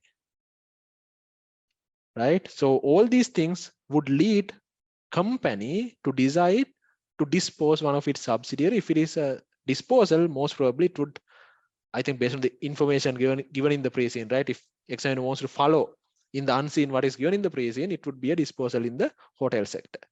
Because power sector, it is not a company, right? At the moment, you have a power plant under the Safeway Hotels and Restaurant. It is not a separate company. So if you dispose the power plant, it's a asset disposal. Okay, so it's a fixed asset disposal. You know how to account for the fixed asset disposals, right? Cash, debit, credit the assets, gain or loss, you take to the profit and loss statement. Are we clear? Understood? Right. Okay, moving on. I discussed about this. Okay. Right. Now you have a bit of a complex group structure here, right? So, and you have been given the information about a lot of individuals who get involved in the operations, information about the directors, information about the key people who are running the operation. So all these things would amount into a question in terms of LKS 24 related party disclosures. So what the standard says is, you need to first of all identify who are the related parties to the reporting entity. Number one. Then you need to make the disclosures about the transactions, amounts, as well as the outstanding balances with these related parties. So the identification means when it is a group, it is important to keep who are the related parties that a reporting entry should have, reporting entry would have. Now this particular diagram actually explains all the possible relationships that the reporting entity can have. If you look at this, you need to understand who is the reporting entity. Let's say if it is, if it can be another one subsidiary, or it can be the parent company, right? Let's say one of the company that you identify in the Safeway group, right? So who are the related parties? Your parent company, your parent company. That parent company can be a entity, it can be a person, right? It can be a person. Now, if you look at the Safeway holding, right? So Stephen, okay, might be the person who is controlling, who is having the majority shareholding of the company. So your parent company can be an entity, it can be a person. If it is a person, that particular person's close family members, right? There's, so his spouse, right? Then children, dependents, close family members of that person are related parties to this reporting entity, right? What is highlighted in light blue are the related parties. Then this reporting entity can have a subsidiary. Reporting entity can have an associate. Reporting entity can have a, so the parent is a related party. So the reporting entity can have a subsidiary, related party, associate, 30% interest, related party. Then the reporting entity can, and another investor, another joint venture partner, have the joint control over another entity. So that other entity, we call that as a joint venture. So reporting entity is having 50% over this joint venture. Other joint venture investor is also having 50% over the joint venture. They take the decisions about this joint venture with unanimous consent. So that means reporting entity and the other investor has the joint control over this joint venture. Then who are the related parties? Always look at from the perspective of the reporting entity. This particular joint venture is a related party, but not the other joint venture investor. What is there in red is not a related party. Other joint venture investor is not a related party to the reporting entity, right? Then this particular parent company, your parent company, can have a subsidiary. That means what is the relationship between the reporting entity and this subsidiary? Both of you are under the control of this parent. Parent controls reporting entity, parent controls this subsidiary. So the relationship, you can say that these are sister companies or fellow subsidiaries under the common control of one parent. So then parent can direct the transactions between the subsidiary and the reporting entity. So the subsidiary and the reporting entity are related parties. Then this particular parent can become an investor having an associate. That associate and the reporting entity are related parties. Then this parent entity can become a joint venture investor holding the joint control of a joint venture. That particular joint venture and reporting entity are related parties, right? Then moving to the individuals. There are a number of individuals. What is mentioned in this pre-scene analysis? There can be key management personnel of the entity. Key management personnel means what? Anyone who has the authority and responsibility to carry out planning, controlling, and directing of the activities of the company, considered to be a KMP. Your board of directors, executive or non-executive, KMPs. Your senior management, here you have number of senior management staff, information is given. They would become what? KMPs, right? Then your KMP and close family member of that particular KMP. Let's say you identify one of the director as a KMP, his close family members. So what does that mean by close family member? So there are examples given in the standard, only examples. It can include spouse, it can include children, it can include dependents. Any family member who can influence or being influenced in the dealing of this KMP in the organization is considered as close family member. So these close family members would become what? Related parties to the reporting entity. Not only that, there can be people who are not key management personnel of your entity. They are the key management personnel of your parent entity. Key management personnel of your parent entity, right? So now they would become a related part to your entity. This is the reporting entity, and there's a person who is a KMP of the parent entity, and that person, let's say there's another director. He's not a director of the reporting entity, but he's a director of the parent entity. He and you are related parties, right? Then close family members of that particular KMP of the parent entity would become related parties to the reporting entity. You see, this concept of related parties is very wide and broad. You need to understand all types of relationships. Then any of these guys, so these are individuals, any of these guys can have a subsidiary, can have associate, can have a joint venture. That subsidiary, associate, joint venture would become related part to the reporting entity. It is very wide and broad. And in addition to that, this reporting entity or any of the entities that considered as related parties can have a post-employment benefit plan.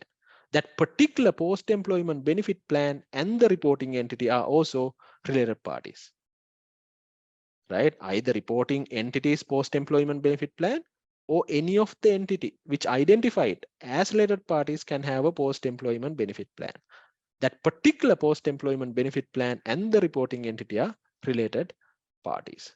So now when you go through the case study, you can identify all possible related parties to this particular question. Have an idea about that is important. Okay, then what are the necessary? I'm not going to go into detail. What are the necessary disclosures to be made? Look at the video relevant with LKS 24. So there's a question asked by a student as well. What should I focus at this moment? As I mentioned, you just have only few days. You can't do everything what you wish to do now. You would have done that sometimes back, but unfortunately, it was not the case.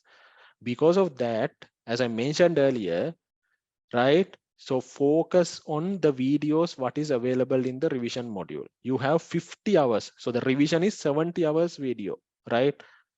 50 hours pre-recorded videos plus 20 hours of live sessions. Even the live sessions are uploaded into the LMS. Plus revise the standard and the consolidation area where you are weak. Now, not like those days what you do is you need to read the stuff to understand. It takes time, but now it is easy because videos are available. Now, if you want to, refresh your knowledge in terms of now I said that you need to understand what are the necessary disclosures required. You go to the video, look at that particular section where I discuss about the disclosures, right? So that would ensure that you have the enough knowledge and understanding to answer for the examination with confidence. Okay, but if you watched all the videos in the revision module, theory module, then you have ample time. You analyze the pre in detail. Then do something else. Even you can look at the question, new questions in the revision kit. It depends on what stage that you are in. So I can't say single advice is applicable to everyone. Right? Okay.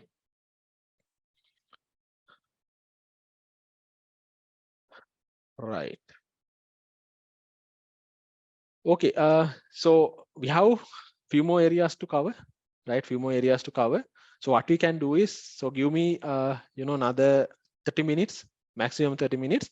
But before moving there, because this is also important, current situation, to understand the current situation in the present and what are the applicable area in terms of the financial reporting. So let's take 5 minutes break, right? Let's take 5 minutes break. And after 5 minutes, we'll discuss and complete this particular tutorial. Then as I promised, I will upload the video relevant with this business combination and asset acquisition difference.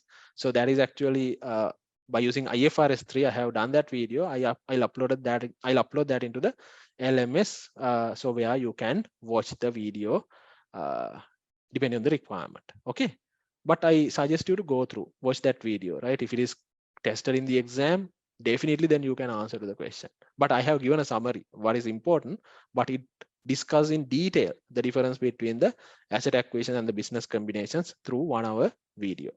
So there's a question, I'll take that at last, right? So then current situation. If you look at the current situation, it is the worst possible performance since inception of the company.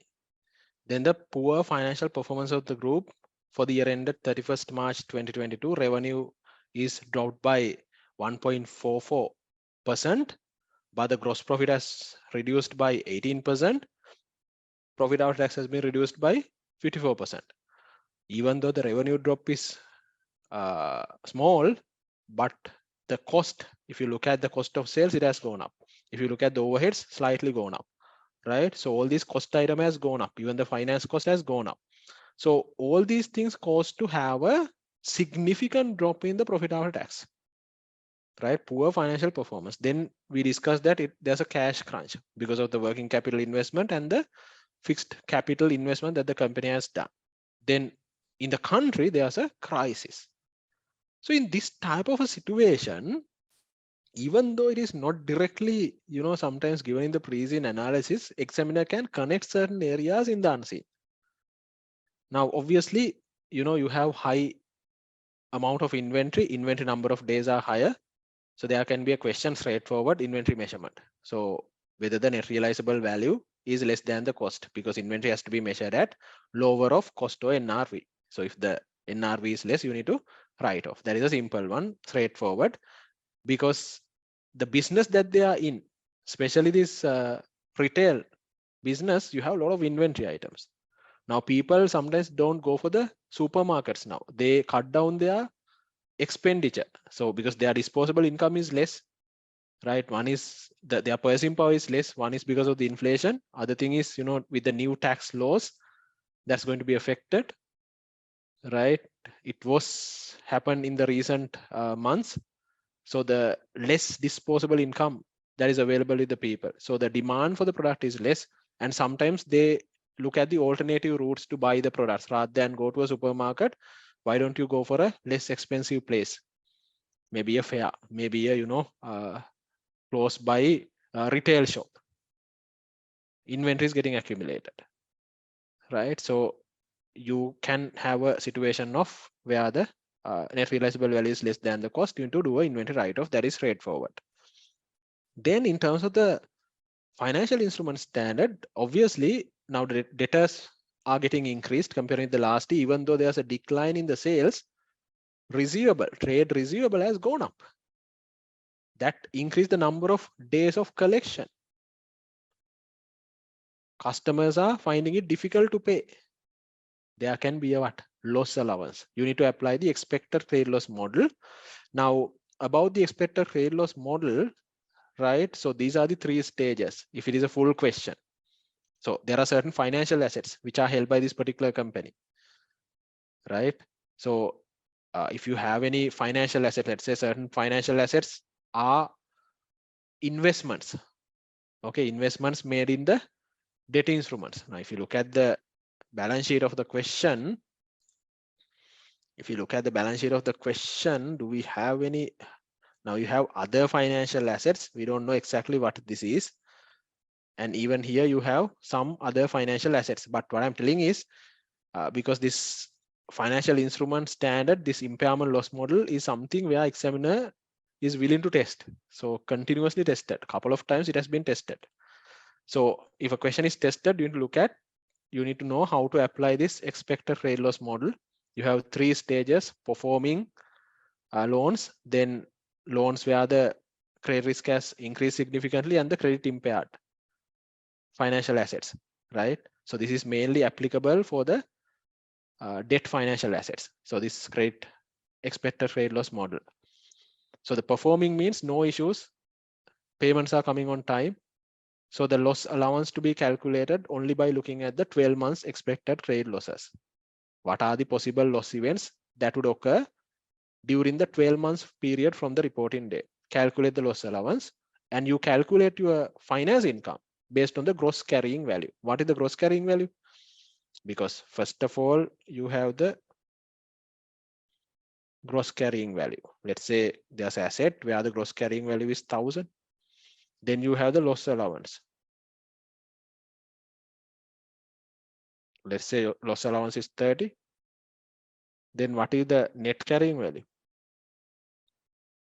970. So if you are in the performing stage, you calculate the finance income, interest income based on this gross carrying value that multiplied by the effective interest rate. Then if there are delays in payment, right? So payments are not received on time. So you can say that credit risk has gone up. There's a significant increase in the credit risk. Credit risk is no longer low. It has increased. Then you go to the second stage, where when you are making the loss allowance, you look at the lifetime expected credit loss model. You look at the loss events that would occur during the entire life of the particular financial asset. Then the loss allowance made by using the lifetime expected credit loss model is higher than the loss allowance that you made by using the 12 months expected credit loss model. Because here, not only the 12 months from the reporting date, if the maturity period is for 5 years from the reporting date, you consider the loss events that could occur over the remaining entire period of 5 years, right? So loss allowance you calculate yet again, even though you are in the second stage, where the credit risk has increased significantly, you still calculate your finance income by using the gross carrying value, in this example by using 1,000 multiplied by effective interest rate. Credit impaired means now this particular party from whom that you need to receive cash inflows, you are not going to receive. Let's say that party is bankrupt, he can't pay, credit impaired. Then loss allowance has to be based on the lifetime expected credit loss model, right? On the other hand, so you need to calculate your finance income if you are in the stage 3 credit impaired stage based on the net carrying value. So how to do the computation? By using, each stage, we have enough questions available. I discussed this is available in the theory videos as well as in revision module. There are number of videos, number of questions I discuss in terms of the computing the loss allowance by using this expected credit loss model. Please relook at those videos, what is available in the revision module. But for this particular question, the company that we are talking about, their main business is retail and manufacturing, main business, right? So most of the customers would pay within 1 year time, within 12 months time. What the standard says is, if you have trade receivable where you don't have any significant financing component, that means it is settled within 12 months, then you don't need to go through these 3 stages. You don't need to look at in which stage that the financial asset is, because trade receivable is a financial asset. You can apply the simplified model, which means you calculate the loss allowance by applying expected or lifetime expected credit loss model for all the trade receivable balances that you have. You don't need to look at which stage that the asset is in which stage the trade receivable balance is. Apply lifetime expected credit loss model for everything because you don't have a significant financing component, and apply that simplified model and calculate the loss allowance. Now, depending on the worst economic situation, economic crisis, your loss allowance can be more than or higher than what it was there usually. So there can be a risk of material misstatement as well from this area, right? Okay. Then that is about the financial instruments. Then SLFRS 7 disclosures. Last time also there was a question. What are the necessary disclosures in terms of the liquidity risk? Okay, so that was the question where the student has not performed well in the exam. Worst performance in terms of this paper SL1, because nobody cared disclosures, right? So you have a tendency, okay, these standards are not going to be tested. You skip and examiner has tested. So even this time, it can be repeated because students have not performed well, really bad. So rather than liquid risk, it can check about the credit risk. What are the necessary disclosures? Now, let's say in this particular company, credit risk means what? Counterparty or the other party is not going to settle your dues. You are a manufacturing company. You are a retail. You are in the retail business. If you do the cash sales, no issue.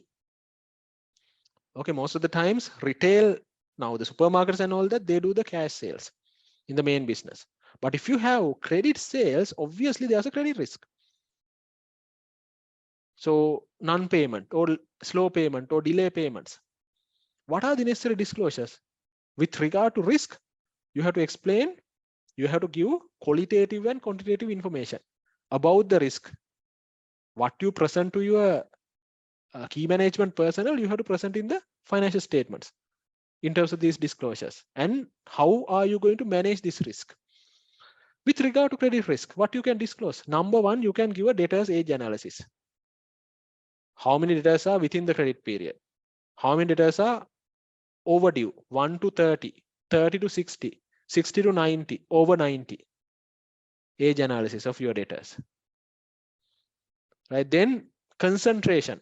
Let's say from your entire trade receivable balance, is there any particular customer who is a significant customer? 30% of the trade receivable is represented by this customer. Concentration risk. If that customer fails, you have a huge risk. Then mitigating activities. How to mitigate? You establish credit periods. You establish credit limits. You take bank guarantees from the high valued customers. So those are disclosures. Okay, right. So you can read annual reports of a company which has this what you call retail and manufacturing businesses, can understand, okay, what sort of disclosure that you need to make under the credit risk. That is what is required by a professional level students, right? So your next stage is to complete this strategic level case study and be a chartered accountant. So you should be able to, know, research the stuff and learn. That's why even last week, I brought someone to discuss about the power sector. So analytical knowledge, that knowledge, the way that you gather the knowledge is not just, listening to the lecturers, right? Okay, so then this particular financial statements are prepared for the year ended 31st March 2022. You can remember the issue that we had in the year end, right? Exchange rates. So the exchange rate has suddenly gone up, right? So because of that, a lot of companies were making exchange losses, unrealized exchange losses. What is the applicable standard? LKS 21.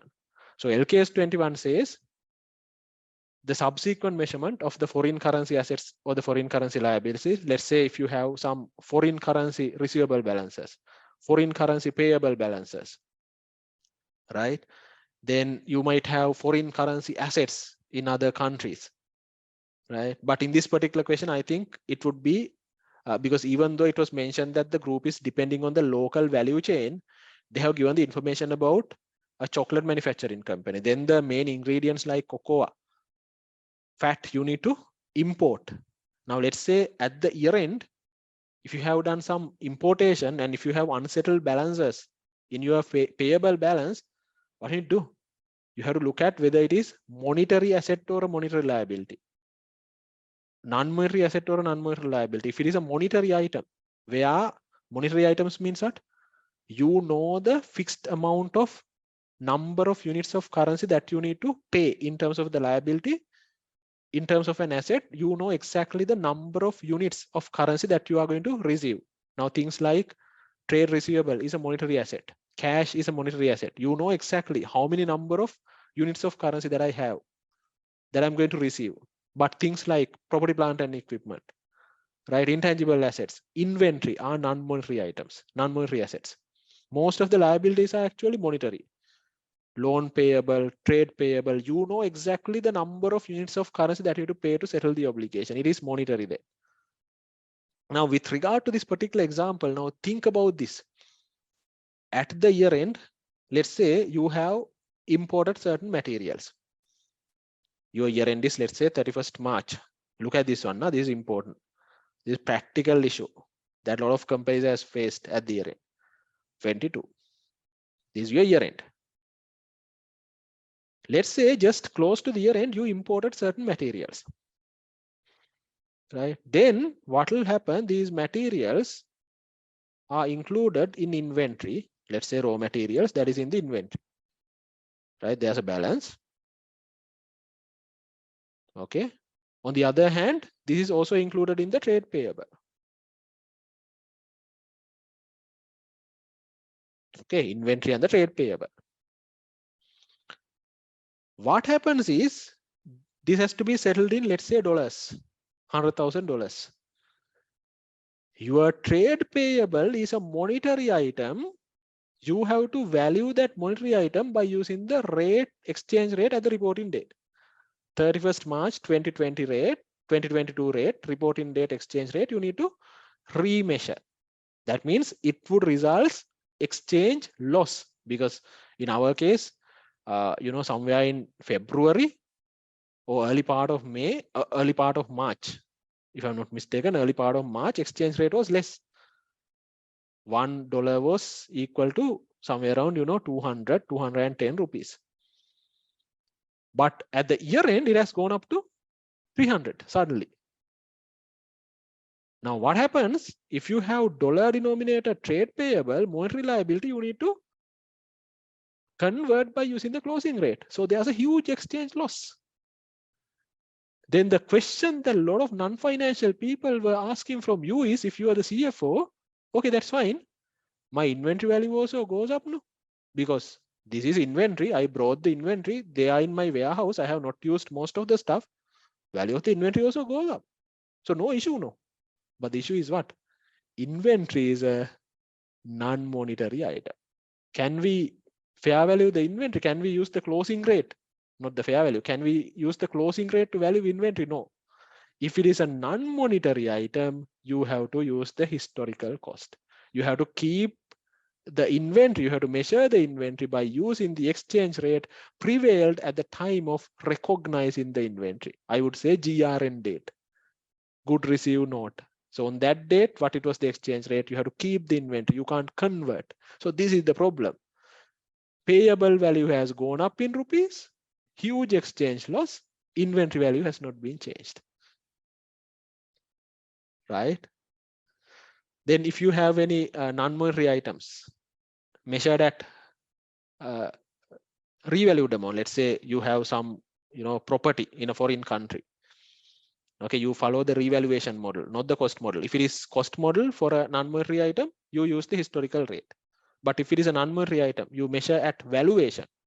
Then you use the exchange rate prevailed at the rate of valuation. You non-monetary item, you measure that at fair value, then you use the exchange rate at the rate of last valuation. But in case of inventory, that is not something which you value. You keep the inventory at cost. So because of that, exchange rate has to be the historical rate. Are we clear with that? Did you understand this point? Practical point where a lot of companies have faced. Okay.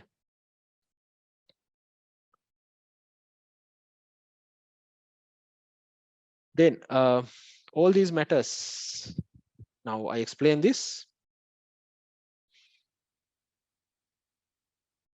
Now all these matters, as well as the information given in the question, might lead to, might lead to what? Going concern issues of the organization. So the going concern assumption is discussed in LKS1, presentation of financial statements.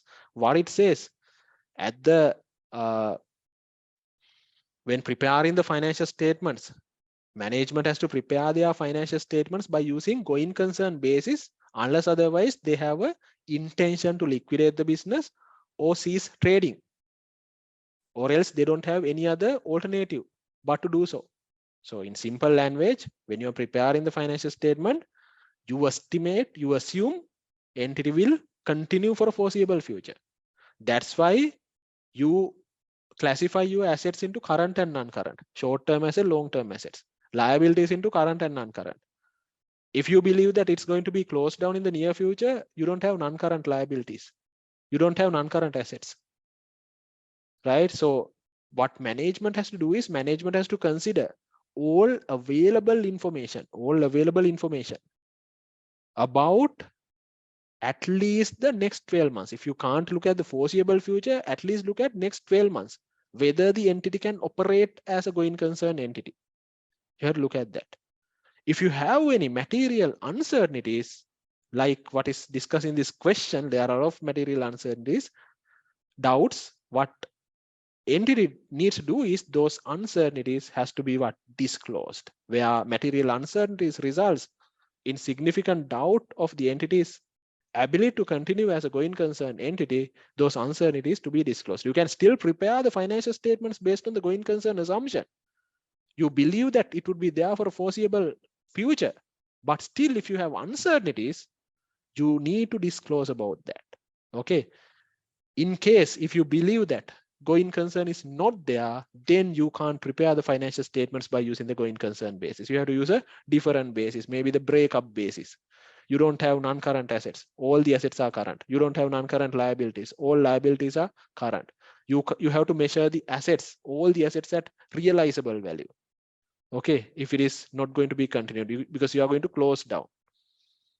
So these changes are required, or you need to know this because this can be tested not only as a question in terms of the financial reporting, but with regard to what? Risk of material misstatement. Okay, so probably Indunil will discuss the more details about that at his last session. So you can get the idea about that as well. Right, so with that note, we are done with the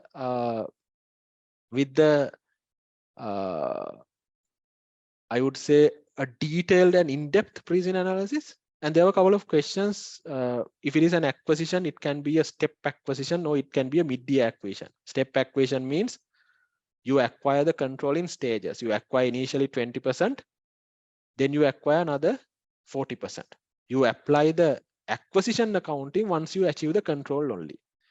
So the previously held holding, you have to account either as an associate or else as a financial asset, normal financial asset. Once you achieve the control, you apply the acquisition accounting. That means you start consolidating, right? Then it can be a mid-year acquisition. If it is a mid-year acquisition, the impact comes actually to the profit and loss statement. So when you acquire a particular subsidiary in the middle of the year, P&L numbers, you need to time apportion. You have to consolidate the acquired subsidiary only during the period where it was under the control of the parent company. Then whatever the computations like goodwill computations, and you need to apply the acquisition accounting on the date where you achieve the control over the subsidiary. Right, so that's what I wanted to clarify. So hope you enjoy the session. Again, I took a little longer, but we are done. Right, all the possible areas what it can be tested in terms of this pre-scene analysis is discussed in detail. So you have enough knowledge now, right? So anything that you need to clarify, you can ask. You can use the chat box, or else if you don't have any questions, we can make a conclusion. And hope you enjoy the session. Would like to know your views as well. That would be important. And next week I'll be discussing consolidation question, last time consolidation question. With that, I will explain, okay, how this time consolidation question can be constructed. Okay, that is I believe that it will be a similar question to the last time paper. Right, okay. Excuse me, sir. Yeah. So in a media acquisition, we'll say parent company is issuing his shares to by the subsidiary, and at the reporting date, if the fair value of those shares are changing, how that can be accounting treatment, sir? Whatever the purchase consideration includes, it has to be measured at fair value. So let's say parent company is issuing shares to the previous owners of the subsidiary, right? That means it is actually added to the share capital of the parent company, and Yes. it is part of purchase consideration, Yes. right? Then the owner of these shares is the previous owners of the subsidiary. It would become a financial asset to the previous owners of the subsidiary. You don't need to account from their perspective. For you, it's equity, because parent has issued shares, it's parent's equity. Equity is not getting fair valued, right? So we learned under SLFRS 9, you fair value the financial assets, financial liabilities, you measure it at amortized cost sometimes, but equity is not going to be remeasured.